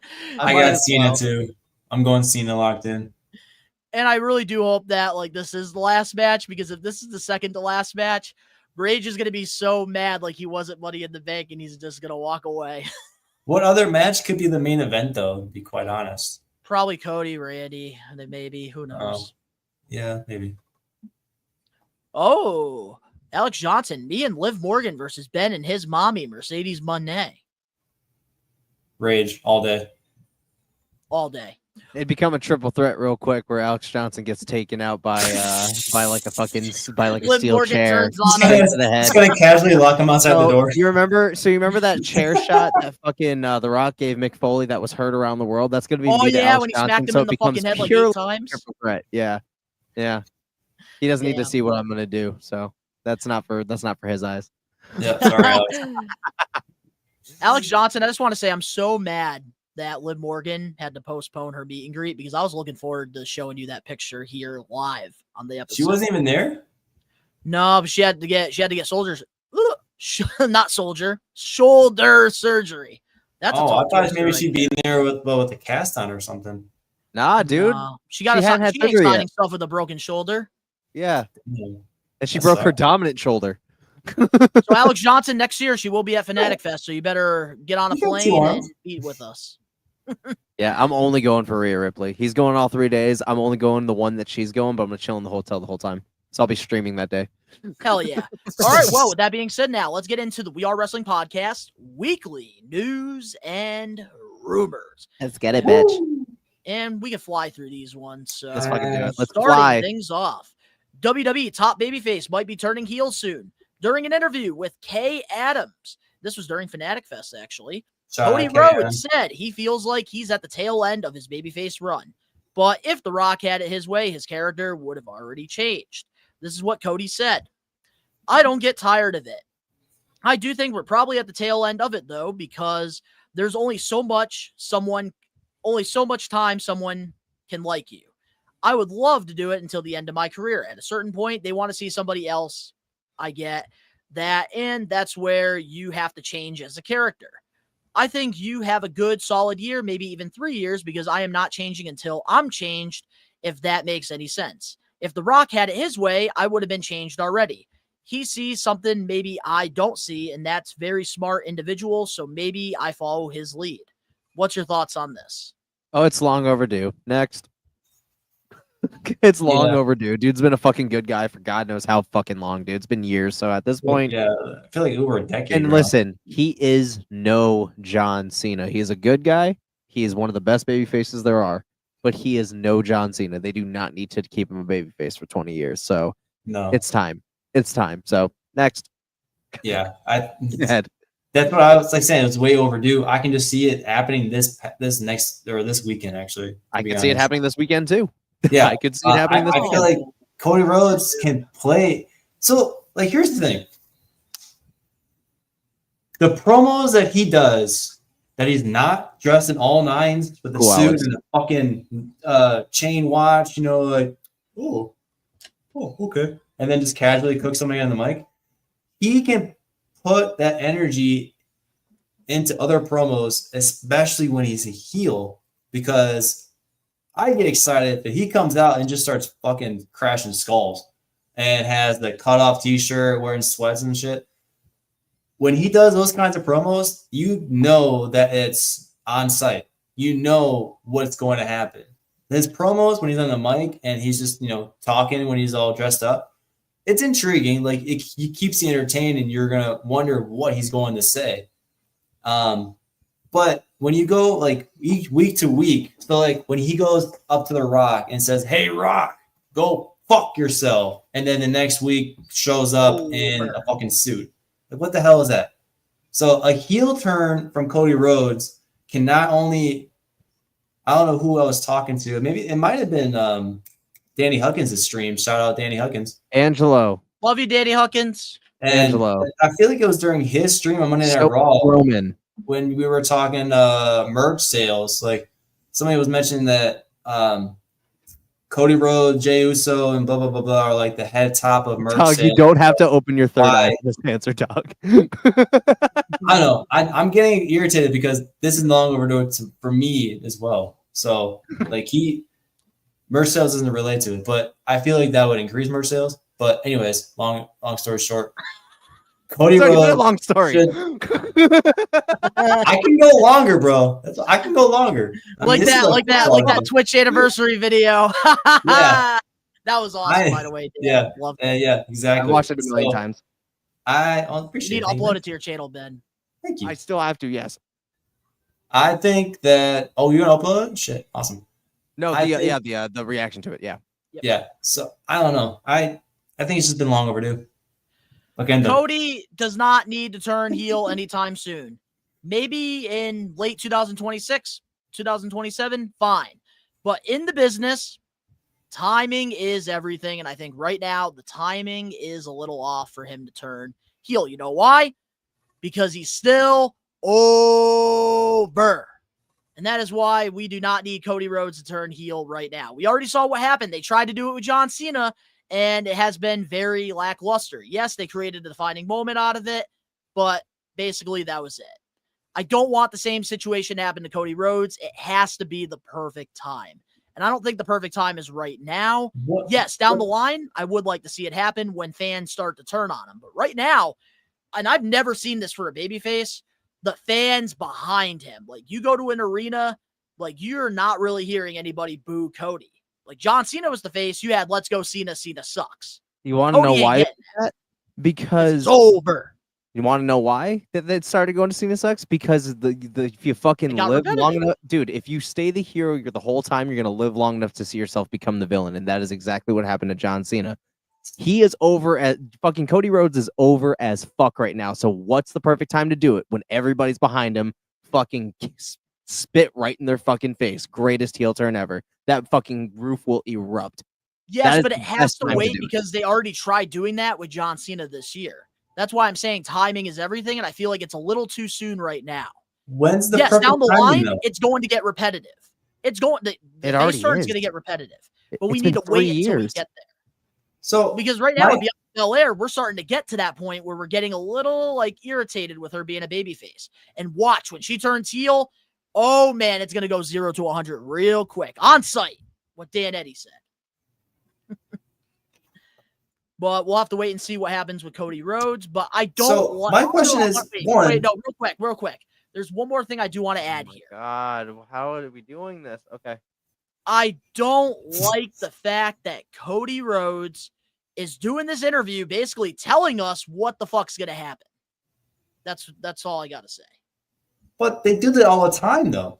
And second, when is the perfect timing for a heel turn? Because if it's a perfect timing, people are going to see it coming, and it's not going to be a huge pop. It's not going to be a great what I'm saying. because it's predictable. Yeah, Sometimes the most unpredictable. over wrestlers, aka Hulk Hogan, You got to have a blueprint. You got to have a plan. one of the That's biggest why, heels that's why Hogan in turning WWE heel years.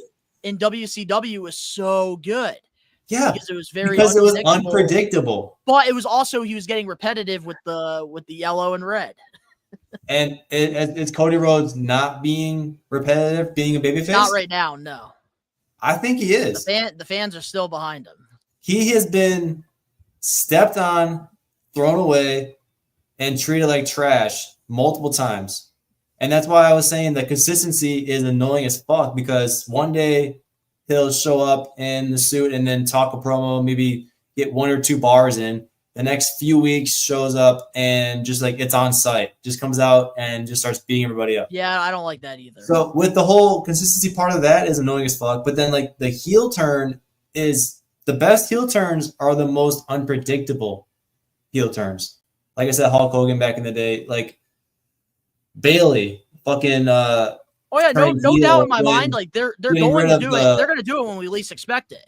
Yeah, but now I want them to have a plan, because John Cena, they clearly didn't know what they were doing. I'm sure they have a plan already. So I don't know. I can see it a lot sooner. Well, we are going to have to wait and see what happens. Early 2026. Moving on now to our next weekly news and rumors. Fans have been wondering where Edge and Christian, when they will reunite. According to Fightful, Christian Cage was reportedly the one that is pushed for his on-screen reunion with Adam Copeland to be put on hold. He reportedly wanted to complete his storyline with his son, Nick Wayne. What's your thoughts on this? Oh shit, we're off Cody Rhodes. So I think it's pretty great that he actually decided to do that. Like, he's actually pulling out and extending the time that they have, and he wants to do what he's focusing on right now, dude. Like, he's doing the best work in his career solo wise, man. Like, he really is. Mm-hmm. Why fucking pull the plug on that for a reunion that does not need to happen right now?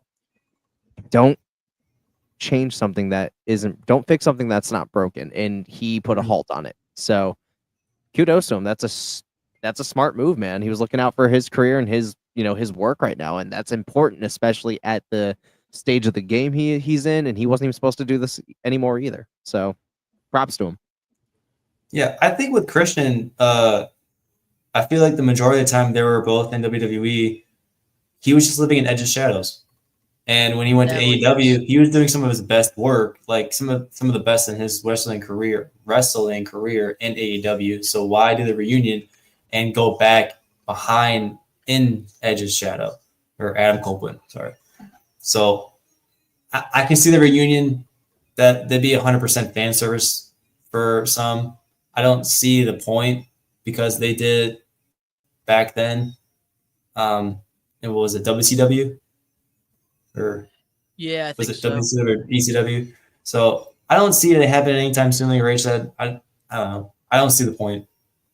Yeah, so my thoughts on this with Adam Copeland and Christian, this just shows how like professional both guys are, because obviously the fans want to see it. Yeah. But I respect that Christian Cage is not thinking about himself. He's not thinking about his best friend. He's thinking about Nick Wayne.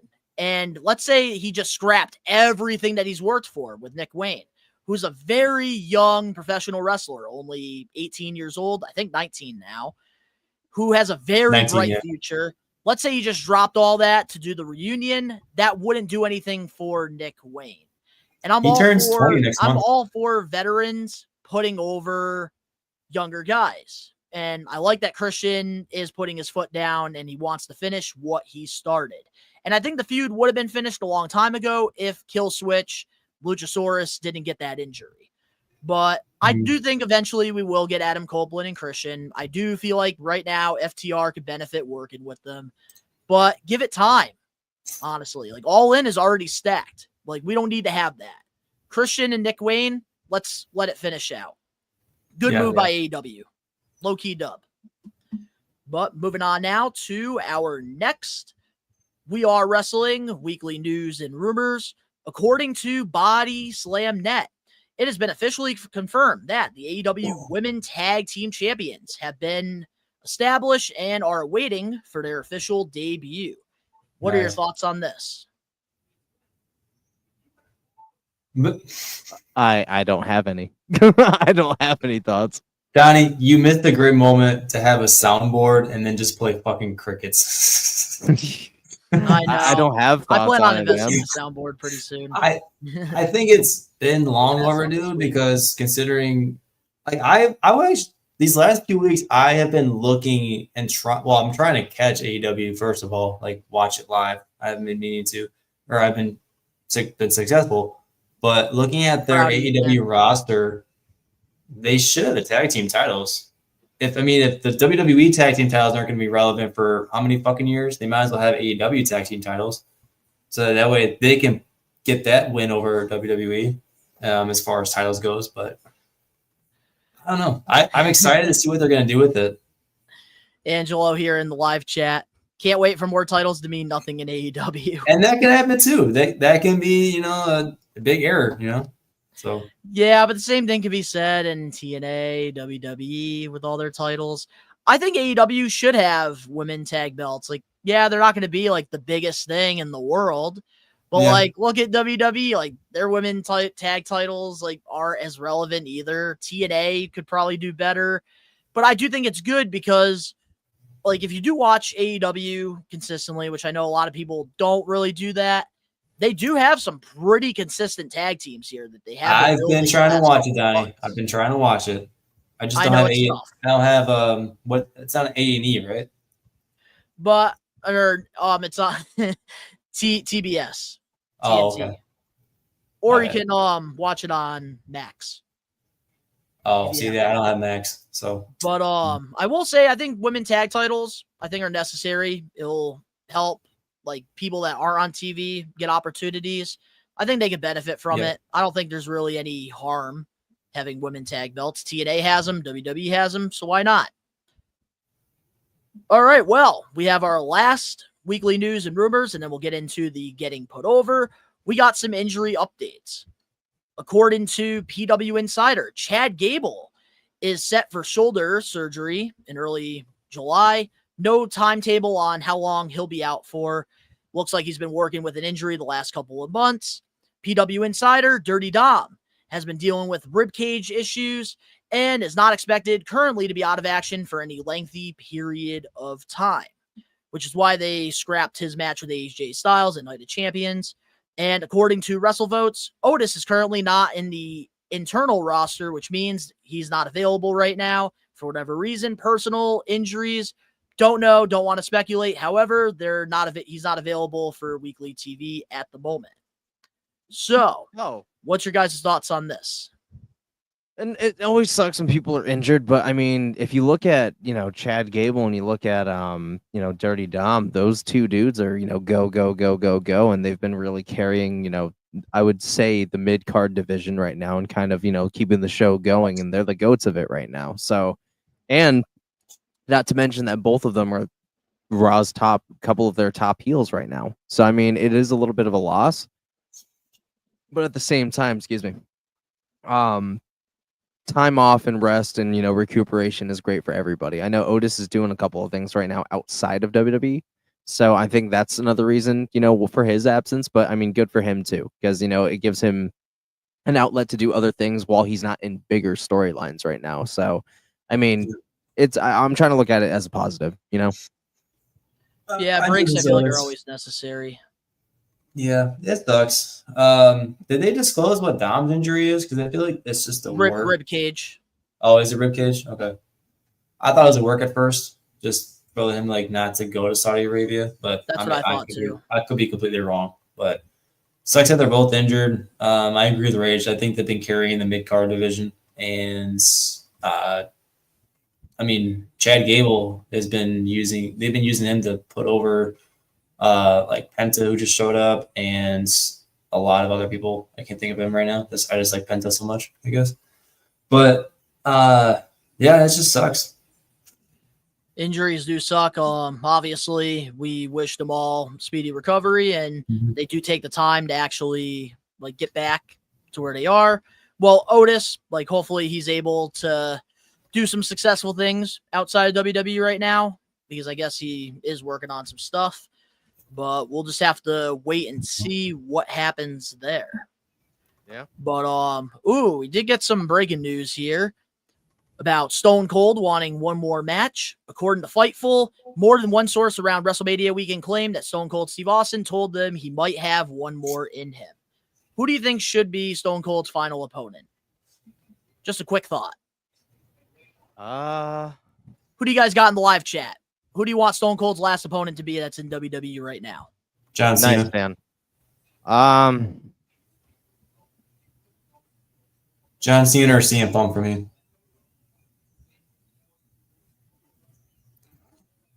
Fuck, that's a. Well, you really think good about it, question. Rage. I'm gonna say I gotta go CM Punk because of that little tease we got back in 2011. I think that's been a dream of so many fans as a dream matchup. CM Punk versus Stone Cold. First of all, his one last matchup should have been WrestleMania.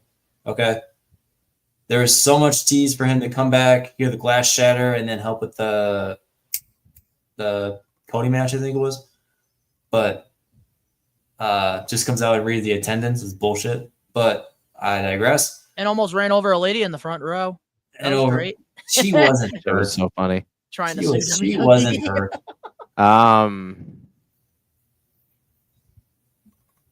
Fuck. I would have to go with Punk, but I have two others. Yeah, I was gonna say I might have a couple others as well. Yeah. Just So I'm gonna go with mentions. Punk as like the obvious because like that's one of his dreams. Another one is Seth. Ooh, Seth is another one. He's one of the best thought- I workers. thought- My just wild thought- card. My wild card though, and I will only do this if this superstar is a heel at the time it happens. If it were to ever happen, but We know my who you're talking wild about. card, LA Knight. I was just gonna say Oh, I knew you were thinking LA Knight because that's what I was yeah. thinking. Yep, That's LA what I Knight. was thinking. Only because if he of was the a shit heel. talking. that Yeah. would be great. What? Yeah. What? Yeah, yeah. So that would be a fucking incredible, not only mic standoff, but also a decent match because they could both like he would be able to take care of Steve Austin, where Steve Austin would be able to put him over and not make him look bad. So I think that would give him a good rub if he does not have a title still. I would 100% endorse that as the wild card. Seth for his in-ring work and his veteran status, CM Punk for the dream match and the fact that we got robbed from it. So yeah. Yeah, you were- that's perfect. The way you were versus LA leading up Knight. to that answer, Rage, I thought you were gonna say Randy Orton. No, Wait, he doesn't need it. that was turn. my other honorable mention. I don't Yeah. think Orton needs it. I think Orton he is doesn't on need the. it, I I agree. think Orton is in the same echelons as Steve Austin. So I don't think that he needs it. Where I think LA Knight would benefit from it, and so would Seth. It's true. Yeah, I'll Hell have to yeah. go ahead and say that's a good Well, we're choice. gonna have to wait and see. I really do hope though Stone Cold does have a final match Me too. because I feel like him versus KO was cool. Austin looked great, but I didn't like that. Like it was like an unannounced match. Like I kind of wish like Stone Cold for his last match ever, they would give us like maybe like a solid 3-month like build up, like with promos going back and forth and like I don't know something. I think Send Steve them off on the high Austin. note. I think Stone Cold Steve Austin is on that level where they need to give him a sort of. I know it was probably. I think it was during COVID time, so it must have been a different time. But when Undertaker faced AJ Styles, Cinematic match. basically in Undertaker's backyard, I think Stone Cold needs to have one of those matches. Hell, fucking have it at the grocery store where he kicked Booker T's ass at back in the day. Like have it there. I don't know. I don't want cinematic with Austin. I feel like he deserves to be in front of like a stadium and have his last match. Have it at least be no DQ. At least have it like course. that. Have a street fight. Have it cinematic. Whatever. Steel cage match. With somebody. But CM Punk. I don't know. All right. Well, we're just gonna have to wait and see what happens with Stone Cold. All right. Now, with that being said, let's get into the We Are Wrestling podcast. Getting Put Over segment, where every week we alternate. We pick one past, present, or future professional wrestler, and we put them over. Last week, it was my pick, and Dan and I, we put over Nikki Bella. This week, Dan, it was your pick, and who are we putting over? I went with somebody that people might have not heard of a while. I picked Ember Moon. Thanks to whoever suggested it last week.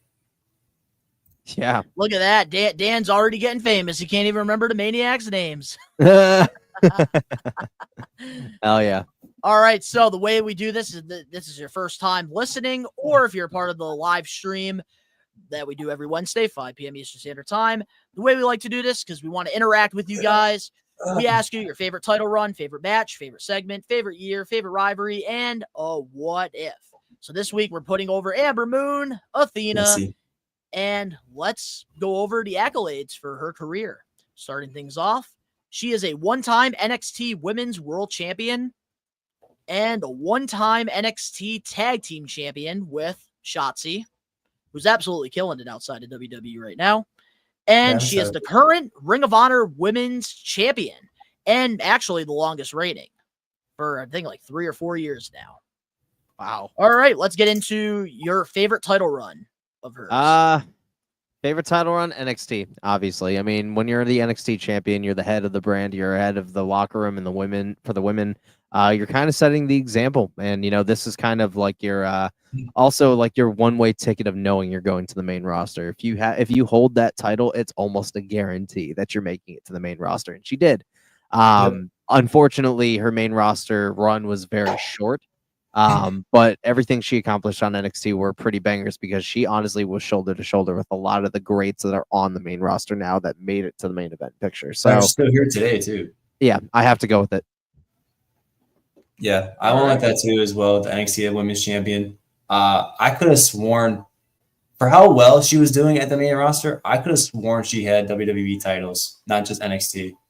But I digress. I guess not. But yeah. I think she had it for like 140 days. So, I mean, it was a pretty decent title run, too. It wasn't like 50 or something, where she just loses it the next PLE. So, yeah, I had to go with the NXT Women's Championship as well. I thought that was her best run. And the reason I can't go with her Ring of Honor title run, which has been 4 years, because Ring of Honor doesn't mean anything. So, like, I haven't watched Ring of Honor. I refuse to pay $10 a month on it. Her Women's World title run, this is where I felt like she was the most relevant. And she had great matches, great feuds. And I thought that she made the brand very prestigious at the time, holding the belt. Yeah. And especially with the, not as many accolades that she does have, I thought she did a great job with the belt. And I'm surprised that they didn't give her a chance to run it back. Yep. Favorite match? I'm gonna go with Asuka at Takeover Brooklyn number 3, bruh. Asuka and Ember Moon were just great together. Like, they were just two people that just meshed really well in the ring. I wouldn't say have the same style, but the styles that they had conjunct really well. Like, it was almost like the CM Punk and Seth series, the CM Punk and Drew series. Like, it just, those matches were so good organically, and that the chemistry was just fucking on fire every single time. They could be like, all right, let's just take it easy tonight, and it would still be a fucking banger. So that had to go for it. Those takeover matches, like, from start to finish, were bangers. Yeah. I'm starting to see a reoccurring thing here on these getting put overs with the women wrestlers every week.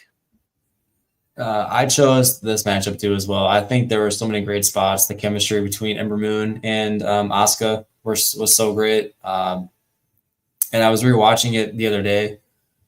I was entertained, and it was like 8 years ago. Like, it was just a great match. Like, it just still holds up. Yeah. All right. Well, I know you also mentioned the triple threat match for Money in the Bank as well as a second option. Yeah, that was a great match too. It was like, I know, Monday Night Raw, Riot and Sasha Banks. Like, for one, I missed the Riot Squad. I know maybe you guys might not, but it was entertaining. It was so generic. It was, but it was cheesy. Like people watch like trash TV because it's cheesy and entertaining. So I think that was my version of trash TV. But well, you are a cheesehead because you are a Packer fan, so I get it. yeah, All right, my favorite match. you had to get that in there, huh? I did.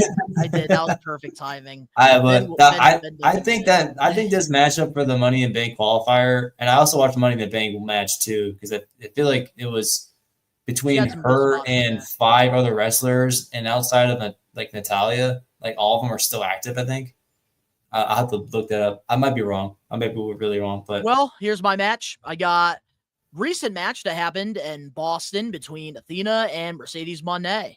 There you go. Really good match. It was a Owen Hart Cup tournament match. I thought that this could have been on a pay-per-view, probably 5-star. I thought both women brought it. They brought their A game, and makes me really mad that like Athena's stuck on Ring of Honor and not in AEW going against Toni Storm, Mercedes Moné, like all of these talented women that they do have. But I am seeing here in the live chat, we do have a bunch of people saying Amber and Shayna had some good matches. Yeah. Getting into our favorite segment. Honestly, I went with the NXT return after she got injured and everything, because when you get injured and you come back after nursing an injury, it's a gamble because you don't know if you're going to get lost among the storylines and, you know, the women that have proceeded forward in your absence.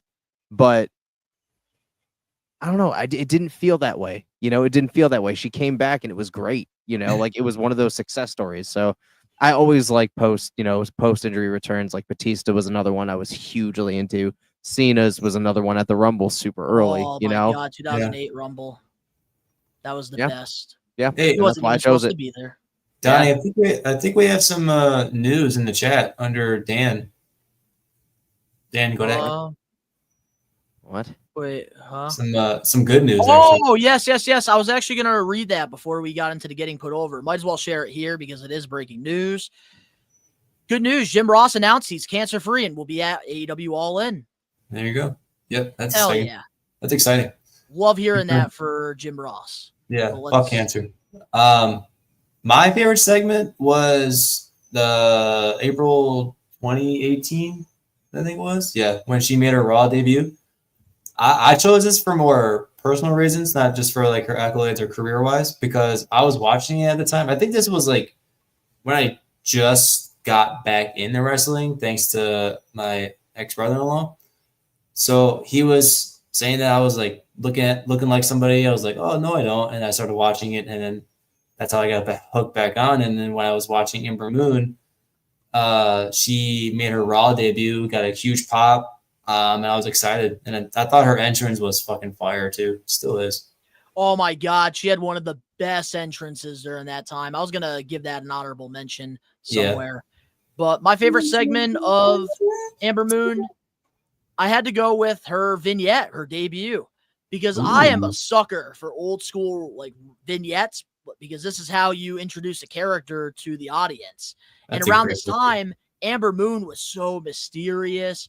We were going to get this debut. We got the entrance, which was amazing. She was not like the other women during this time. Like, she was more of a high flyer. And, like, she just had that aura about her that, like, really, like, just makes me think, like, damn, WWE really missed the ball on her so many times. But I thought that the vignettes that they did for, like, the 3 weeks leading up to her debut were some of the best vignettes during Black and Gold NXT.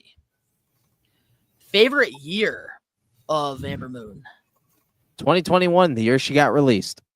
I fucking knew that was why. I knew it. That's why. And it's not in any negative standpoint.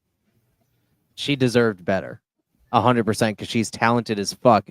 Did she find better waters? In some ways, yes. I mean, she's the longest women ROH women's champion, but she deserves to be seen on a bigger spectacle because she is goddamn fucking talented. And the fact that she got released is crazy to me. But then again, that was during the Vince era. I would love to see her come back. She was killer on Black and Gold NXT. I know Triple H would be able to do something incredible with her. Even if they sent her back to NXT with fucking Shawn, she would still be killing it. So, yeah, 2021 was the year that she was able to go and spread her wings a little bit, and that's why. And I will say, like, I feel like if we had the Intercontinental or United States champion, like, she would have been a perfect mid-card champion on the main roster. Yeah, absolutely. What do you got, Dan? She's only 36 years old, too. What you got, Dan? She's still young. I got 2018, and she enters the year as NXT Women's Champion. She had the most matches she's had in every year of her career. I had the number in front of me, but she won the most matches in 1 year, which was 95, and then her win percentage was 76.6%. Like, that was, I don't want to use the word peak. How do you release that? True. Huh? How do you release that, dude? That is a crazy or good record. Oh, yeah. I got stats. I was going to say, Dan, you're a mathematician. Dude, yeah. I'm the football guy doing wrestling podcasts. But I think that was, I don't want to use the word peak because it's not true. I feel like she still has a lot of the tank left. So, like, that you was could use her plateau. Stabilized year. I don't know what you want to call it. Yeah. So yeah, that was like her greatest year in terms of like statistics wise, and she enters the year as champion already. She won it back in 2017. She carried it over to the new year. She made her Raw debut. Like that was a great year for her. Oh, very good year. And I had to go with 2017. I really enjoyed that first run in NXT that she had. Like when she made her return from the shoulder surgery. Like I just really enjoyed that first run of hers before getting called up to the main roster. So that's why I went with 2017. Yeah. Nice. I actually have the numbers right here. So she had 124 matches in 2018, which was the most she's had in any 1 year span. She won 95 of them, which turns out to be 76.6%. Nice. So, all right. Well, moving on to our favorite rivalry. Asuka, 100%. Just because the chemistry does not fucking lie, dude. And I could have watched that feud over and over and over and over again and not get tired of it because they kept it super exciting. Yep, I totally agree. And the sucky part is like she had maybe like 3 or 4 rivalries, but that was like the one genuine, like good quality feud that she's had. Yeah. So I went with a complete opposite answer, and I had to go with Shayna Baszler. I really enjoyed this feud when she was the NXT Women's Champion. She got that Steel win, and then they ended up going against each other in New Orleans. Really enjoyed that one a lot between the two. And Shayna Baszler, she made her look very good. Hell yeah. So I had to go with that. Now, our biggest what if, which usually when there's a performer, guys, that doesn't really get the opportunities that the fans feel like they deserve, we contemplate on millions of things. And Amber Moon's definitely one of those talents that there could be a million what ifs. So to the people that are here in the live chat, let us know what your what if is. Ben, we'll start with you. What if she was booked properly and pushed the right way on the main roster and had that same unlocked potential that she had on Black and Gold NXT, and how that could have translated had they just fucking done her right? If Vince had no hands on her creative and it was all Triple H, she could have been making history by now. Yep. And that's the saddest part. I'm 100% on board with that because she had so much stuff going for her as NXT champion, and then she was on the main roster for like 5 months, and she actually turned down a contract re-signing that she would have made about like 5 times as much as she was making now at the time, and she decided not to. She decided to go elsewhere, and kudos to her because she wasn't booked properly. But what if she was booked properly? Like I was teasing it earlier, like a dream matchup. It seems like a great time for her to join back in WWE. I don't know. I couldn't find when her contract is up at AEW or Ring of Honor, but I think she's locked in for another, I want to say a year or two, but I don't know. I don't know the details there. Yeah, I don't think it was disclosed actually. But my dream matchup is for her. Well, first of all, her finisher, the Eclipse, I miss. Like I was watching back highlights and I was like, that's fucking awesome. I totally forgot about that. Still does it. But she does awesome. But I digress. But you can do it. You can go watch it on Ring of Honor Plus for $10 a month. I'm good. I feel like a dream matchup with her would be Asuka again, but also because of how high flying she is in the ring, Io Sky, who is the current Io has been good. and They teased that a little bit in NXT. So pretty much your what if is, what if we never got this graphic with Athena being all elite and WWE actually like properly booked her? Booked her. All right. If Triple H was behind it and wanted her back, I would 100% agree. She did an interview. I forgot the article where I read it from, but she was saying because Vince wanted her to dress the part more like what Mandy Rose was doing at the time. Show her butt cheek, I remember fishnets and everything, and she was like, "No, I got my own style, dog. Like I don't want to do that." And that's how her TV time basically got cut short. She was doing a promo video for some sort of segment that they were doing, and then they just basically scrapped it after she made the video. It's kind of like, we're going in a different direction. That's why she didn't re-sign that contract, which would have made her more money than she was making at the time. Well, my biggest what if Ring of Honor was actually good? Because she is on Ring of Honor consistently, and I think that she's literally like the only good thing about ROH. I know they put on good pay-per-views, but like their weekly shows, you think AEW is bad weekly television, go watch Ring of Honor. Like I feel like it's just normal squash matches. I know when Ben, myself, and Danny Huckins went to the show Collision in Springfield, those Ring of Honor matches were literally 2-minute squashes. And like, there's nothing to get excited about. Like, what if Ring of Honor was actually good and they actually had the fan base that they once had back in the day, and it would be must watch? Because I feel like her talent right now is kind of being wasted. But let's read some of the Maniacs what ifs here, because you guys got some good ones. We have Alex Johnson. What if Amber Moon won the women's Money in the Bank ladder match that she was in? She could have been good Miss Money in the Bank. I'd like a reunion of Athena and Shotzi. Athena versus Stephanie Valkyrie. ROH is worse than any AEW Rampage, Collision, Dynamite. Absolutely agree with you on that. But this week, guys, we put over Amber Moon. And next week, Ben, it is your pick. Are you going to stick with your answer from the beginning of the show? So who are we putting over? Liv Morgan. Alex Johnson, your wet dream has finally come true, because next week we are putting over Liv Morgan, it looks like. Yeah, you little fucking creep. Sorry. All right. Well, with that being said, let's get into our main event topic. I was waiting for this shit. Before we get into that, Dan, I know you weren't at Fanatic Fest with us. It is up to you. Do you want to listen to like our adventures, or do you want to head out early? It is up to you. No, I'm good. I'm good. All right. Hell yeah. All right. So, guys, we figured for the main event, we would talk about our trip this past weekend at Fanatic Fest in New York City. Ben and I immediately agreed after we got to his house when I dropped him off that this was going to be our main event topic, regardless if there was some big news or little news, because we had a great time. It was such a good time at Fanatic. Yeah. It was my first. And if you guys have not spent any kind of time in a very large convention center, be sure you get acquainted with your steps and your fitness, because it is a long day if you guys are not prepared.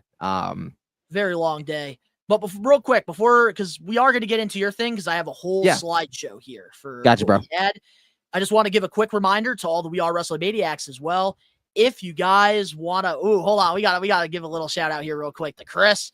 Always coming in here with the support. Please subscribe to We Are Wrestling YouTube channel. They deserve it. Donnie, Ben, Dan, Eddy, incredible pro wrestling content creators, fans, and people. Hope you are doing well today, my friend. Well, Chris, please go to Apple or Spotify, wherever you listen to your podcast, and please give us that 5-star review right there. Yeah, share the link everywhere. Thank you so much, man. We appreciate the love, man. Seriously. But I just want to remind you guys that this Friday, we will be having our Fanatic Fest vlog up on the YouTube channel. So you guys will get to see all the cool things that happened, but you guys are going to get to see some pictures here. Yes, you are. So here we go. Let me get the slide here. It's hard doing this on a laptop in a hot ass attic. I got But there you, it is. Look at us three. Myself, Yeah. Rage, and Look Casual at those guys. Cam all having a good time. I figured let's highlight Casual Cam's trip since he's not here. He got the opportunity to meet one up-and-coming NBA player, Ace Bailey, who I am praying to God he becomes a Brooklyn Net tonight. And he also got to meet New York Knicks center Karl Anthony Towns. And these are all free meet and greets that he had. Hell yeah. I'm And jealous then of there's all of those. Shout out And to there's a Cam. picture right there of CM Punk because Ben and Cam actually went and got a couple of my figures signed. How was that experience for you, Ben? Kind of fucking sucked. We didn't get to say one fucking word to him. It felt like super corporate. Like we got to him, we'd have to hand whatever we're getting signed to, I'm assuming an assistant, and then in turn hands it to him while he's signing it, and you're not even in front of him yet, so you don't even get to say anything. So you get to take your shit and keep going. So I'm like, that one felt super corporate. It's like I get his line was wrapped, but it wasn't the only one that was wrapped that had better experiences. I don't know if that was a him thing. I don't know if it was just a Fanatics thing, but that was kind of a letdown. I will say this, Ben, because I just listened to the latest episode of the Major Wrestling Figure Podcast. Yeah. And apparently everybody was like that. And I guess from what Matt Cardona said about Chelsea Green, because she was there on Saturday doing meet and greets, the people were actually telling her the same thing that they were telling Punk and everybody else. Like, you have to go, go, go, go, go. Chelsea Green actually told the security guy, like, no, that's not happening. Like, these fans paid their hard-earned money to meet me. I'm going to give them that one-on-one experience.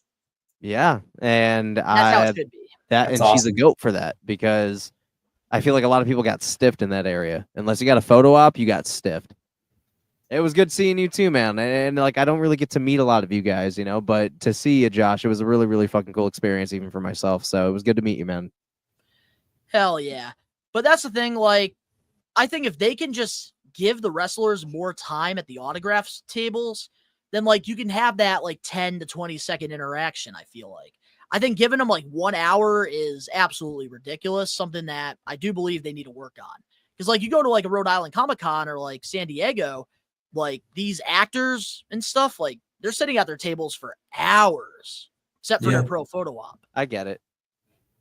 But yeah, I also got the opportunity to meet Tyler Breeze during one of these little things.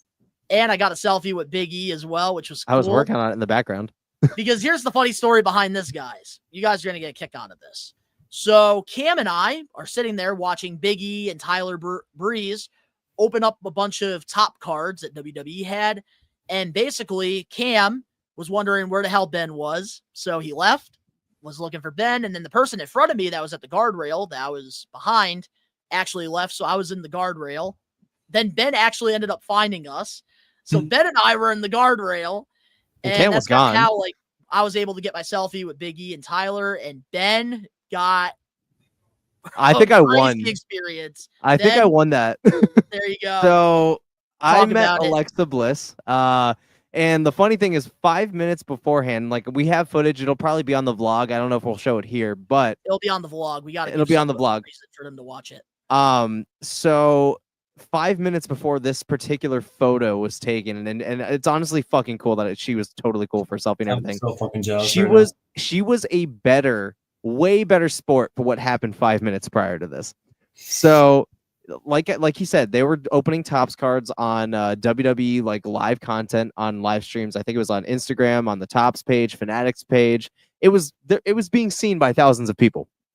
And one of the questions was to Alexa Bliss from a live streamer and said, what's your favorite food? And she immediately, without even thinking, was like French fries. And immediately I start marking the fuck out. I'm like, dude, fuck yeah.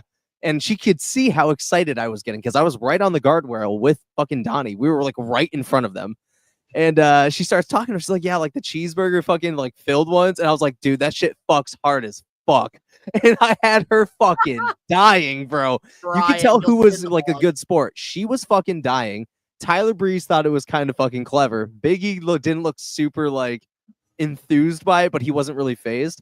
But she starts fucking dying. It was like, hey, it's a PG show. But I said fuck really loud. And then you can hear me in the background going, sorry. And then she got another laugh out of it too, which was great. Yeah, we're even gonna have that footage as well, thanks to Ben like doing his research. So the dude, vlog, guys, let me tell you, this interaction by itself is worth watching the vlog that's coming out this Friday on the channel. We got it on camera, y'all. That was really entertaining. It was fun. It was fun. So Dan, how do you feel about Ben meeting your woman here? I'm jealous. I mean, put it on a full screen? Okay. Damn, you got good freaking quality on your camera, Dan. I know, right? I just need a better mic. I'm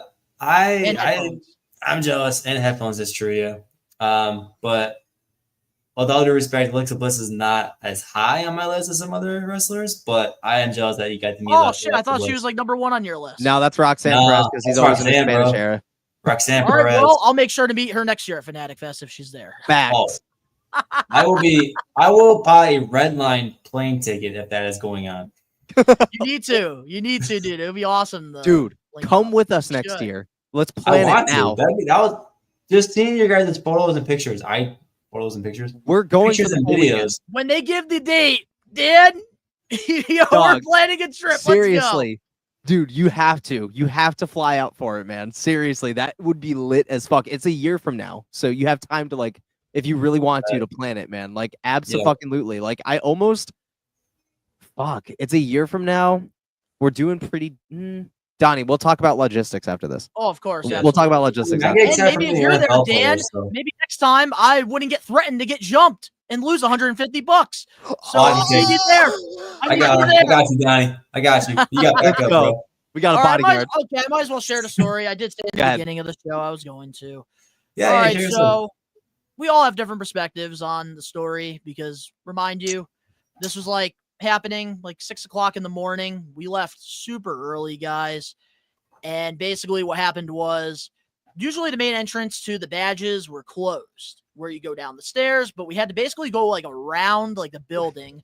And of course, in New York City, you have people that are always trying to sell you stuff, get pictures, this and that. And I was behind both Ben and Cam because both of them too. Let me tell you, you go to a fucking event or something with Cam or Ben, you are going to be 2 miles behind them. So they were in front of me and they both stopped. And I'm like, what the fuck? Because I told them in the car, go, go, go. Do not look at people. Go. And they ended up stopping. But let me tell you, though, not going to lie, these guys were very convincing with what they were saying. But we learned our lesson now. And basically, at that point, they got basically in front of me. They were in front of Bet. Like, we were like in a circle surrounded by these people. And Ben and Cam, they ended up taking out their Cash App, just sending them $5 because that's what they were asking for at first. I don't know why in my fucking mind, I thought taking my wallet out and giving him $5 cash was a good idea. So I give the guy $5 in cash. And then that led to, can you give me a break 100, this and that. And then at that point, I'm like, because they were like already a little bit farther away from me because they literally paid the dudes. They were good to go. And I'm sitting there, I'm like, dude, I am not fucking giving you $100. And then basically I got threatened, like, you better fucking da-da-da-da-da or da-da-da. And at that point, like, I'm panicking. I'm just like, I just don't want to get jumped because I have photos with Randy Orton, Alexa Bliss, Becky Lynch, Sami Zayn. And yeah, I just decided I fucking threw 150 at them. And I said, leave me the fuck alone. And I was out. I had an anxiety attack. I will say, shout out to you, Rage. You and Cam, you guys definitely got me through that anxiety attack, which could have ruined my entire day because I've not had something like that in a while. So you guys were there for me, and I do appreciate. But if we're going to Fanatic next year, it's go, go, go, and the badges are going to get ordered in advance. This is what you're going to do. If you're going to have cash on you this time. No, I'm not carrying cash. No. You can, but here's the thing. Keep it in a clip in your pocket, and then keep your fucking wallet in your back pants. Or have one of those. So cool it's empty, but you can still have cash for everything that's cash only. So keep it in a separate place. But I was talking to Meadow about this, and I think what I'm going to do actually is I'm pretty much not going to carry cash around with me like to these events anymore. I'm just going to pay the $5 fee that's in the ATM. Then I could have avoided this whole thing. Yeah. But honestly, like, we should have just been going. But at the end of the day, like, still our fault for interacting with them. My fault for taking out the wallet. I could have done what you guys did, cashed out the $5. So I still take the L. Nah, it's all good, dude. Like shit like that happens. There's a shitty experience, but it wouldn't The be a lesson story here- without like the that lesson here is, yeah, don't take your wallet out for strangers. for anything. Yeah. For anything, You know especially where if you're it's- on the outside. Is it always in New York? New Yeah, York, there's LA, a lot of things, big cities. yeah. Oh, okay. And I've probably been good the last few times going to New York because I was with Bobby Sherman and But my other at the buddies. same time, I've never been to too, New York, so that'd be cool. at the same time too, though, we were also put in a very difficult situation where we were in a high traffic area with a lot of different people because the original entrance was closed. So like it was a very Exactly. different experience, and they took advantage of that. Yeah, but now we know, just go, go, go. Don't even have to say anything to these people because if they did something to us, then they would get in trouble. Facts. But I'm just glad the situation could have been so much worse. There could have been Yeah. a knife, a gun involved. There wasn't. Yeah. We pretty much didn't get any brute. We didn't get any fights or anything. Yeah. It happened. It is what it is. It's a story to fucking just look at now. Yep. But it is what it is. $150. I'll make that shit back real quick. I'm a hustler. That's why I'm a YouTube content creator and I bring wrestlers in. I do all the others. So how is Fanatics Fest? All right, now let's get into Fanatic Fest. Yeah, you Yeah, you it was can't good. trust people. All right, well, here's the people I met. So early in the morning, while you guys were meeting CM Punk, I got to actually meet the legend killer himself, Randy Orton, which this is what convinced me to make the trip out to Fanatic because of how chaotic it was last year. I was not planning on going at all. But when I saw Randy, I was like, yeah, this is a once in a lifetime opportunity. When am I ever going to get this again? Had to get a photo. I'm jealous of that too. Moving I'm on, jealous. I got to meet Rebecca Quinn. I got to meet the man, Becky Lynch, with Lyra's Intercontinental Championship. That thing But is she was tiny. very nice. And I do have a cool story to share here with her. So there are so many people in my line that were sitting there shaking, scared as fuck to meet Becky Lynch. Like how I was meeting John Cena, which was kind of crazy to actually see, like in real life. So like, man, with Becky, I thought like I was just normal. I was like, I'm excited. I'm going to get my photo op with her, that. But the girl in front of me was having a panic attack, literally. Like she's sitting Wild. there like crying and like panting. Like the lady actually had to calm her down, this and that and stuff. Like it was scary to see. Yeah, dude. It's with people like that, high profile people, like the jitters are fucking real, and you don't know Oh, yeah. until you know. And that's Mhm. the thing. Like I always see this stuff happen because I do meet thousands of wrestlers. Maybe I'm just used to it at this point, which is why like I don't really get as like starstruck somebody else. I also we work in the business as well. But yeah, with Becky Lynch, it was a very cool experience. And it was kind of cool to see like fans, the way I looked up to John Cena, look up to her. Yeah. Oh yeah. And then Most I got the definitely. opportunity to meet Sami Zayn, probably the best experience out of all this because I went up to Sami. He was so generous, so kind. I thanked him for everything he's done in the business and literally put his hand on his heart and said, that really means a lot to me. Like, Oh, yeah, thank dude. you for your support and stuff. And like, he couldn't have been any nicer. Like, it was a 10 out of 10 experience with Sami, which I wasn't expecting, but it was great. Then also got to meet Alexa as well, which is why I let Ben get that selfie because I was getting my pro photo op anyways. I wanted to meet Big E. So I was really happy to meet her, but I'm not going to lie to you. I really wanted to take that freaking Lily doll and punt kick it across the room What? because I just want the goddess back. Oh, okay. I'm sick of that ugly little fucking doll. Gotcha. But she was very nice. And then I also got to go on the Happy Gilmore set. There's a lot of cool free things to do, which will all be in the vlog this Friday. Happy Yeah. Gilmore, they had a really nice setup here. And then Ben and I with the WWE Championship as I was well. actually just about to post that right before we went live. Well, we both took pictures here, and this is actually when Speed came out to the ring when we were Yurt. getting these photos. So kind of a cool little backstory there. Yeah, dude. And then there's myself with the Statue of Liberty holding the WWE title. I will say the people inside the place were so kind. They were very nice. Nice people, despite like the stressful circumstances with like getting to the autographs, getting to the photo ops, getting to the free stuff.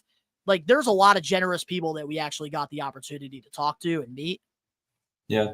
And there's one of our most generous fans right there, Josh. Yeah, Joyce Joe, dude. which I do want to share the backstory here with Josh.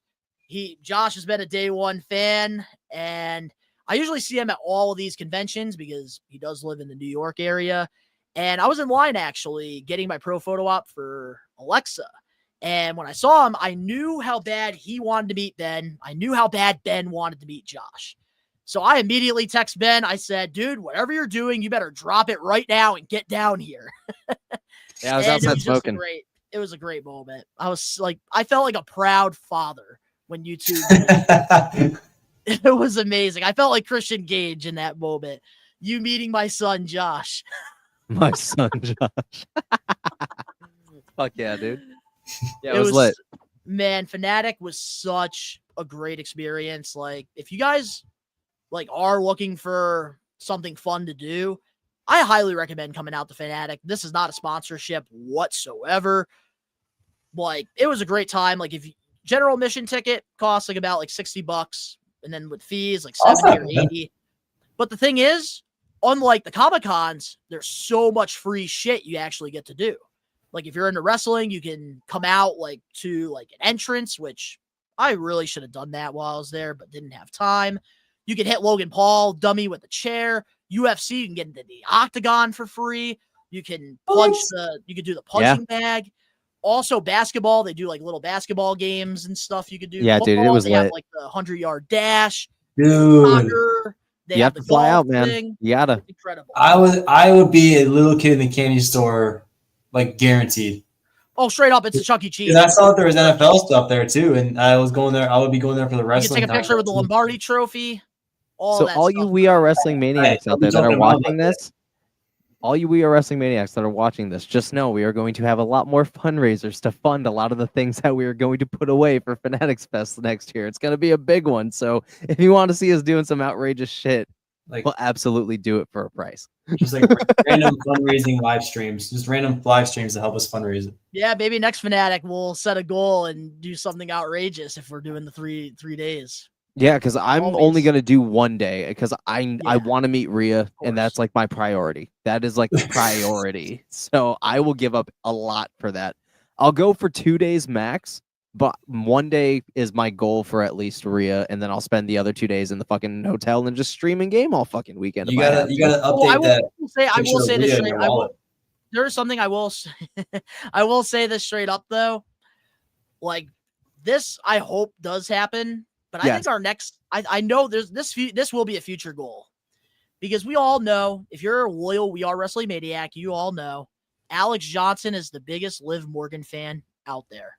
Yep. And honestly, if we could reach a certain goal, and if Liv Morgan's actually doing pro photo ops and meet and greet, I will literally get a white shirt with Alex Johnson's face on it, meeting Liv Morgan. Nah, bitch. All three of us need to be in that photo wearing the same fucking shirt with Alex Johnson on it with her in it. And we all have to pick her up and hold her for the photo.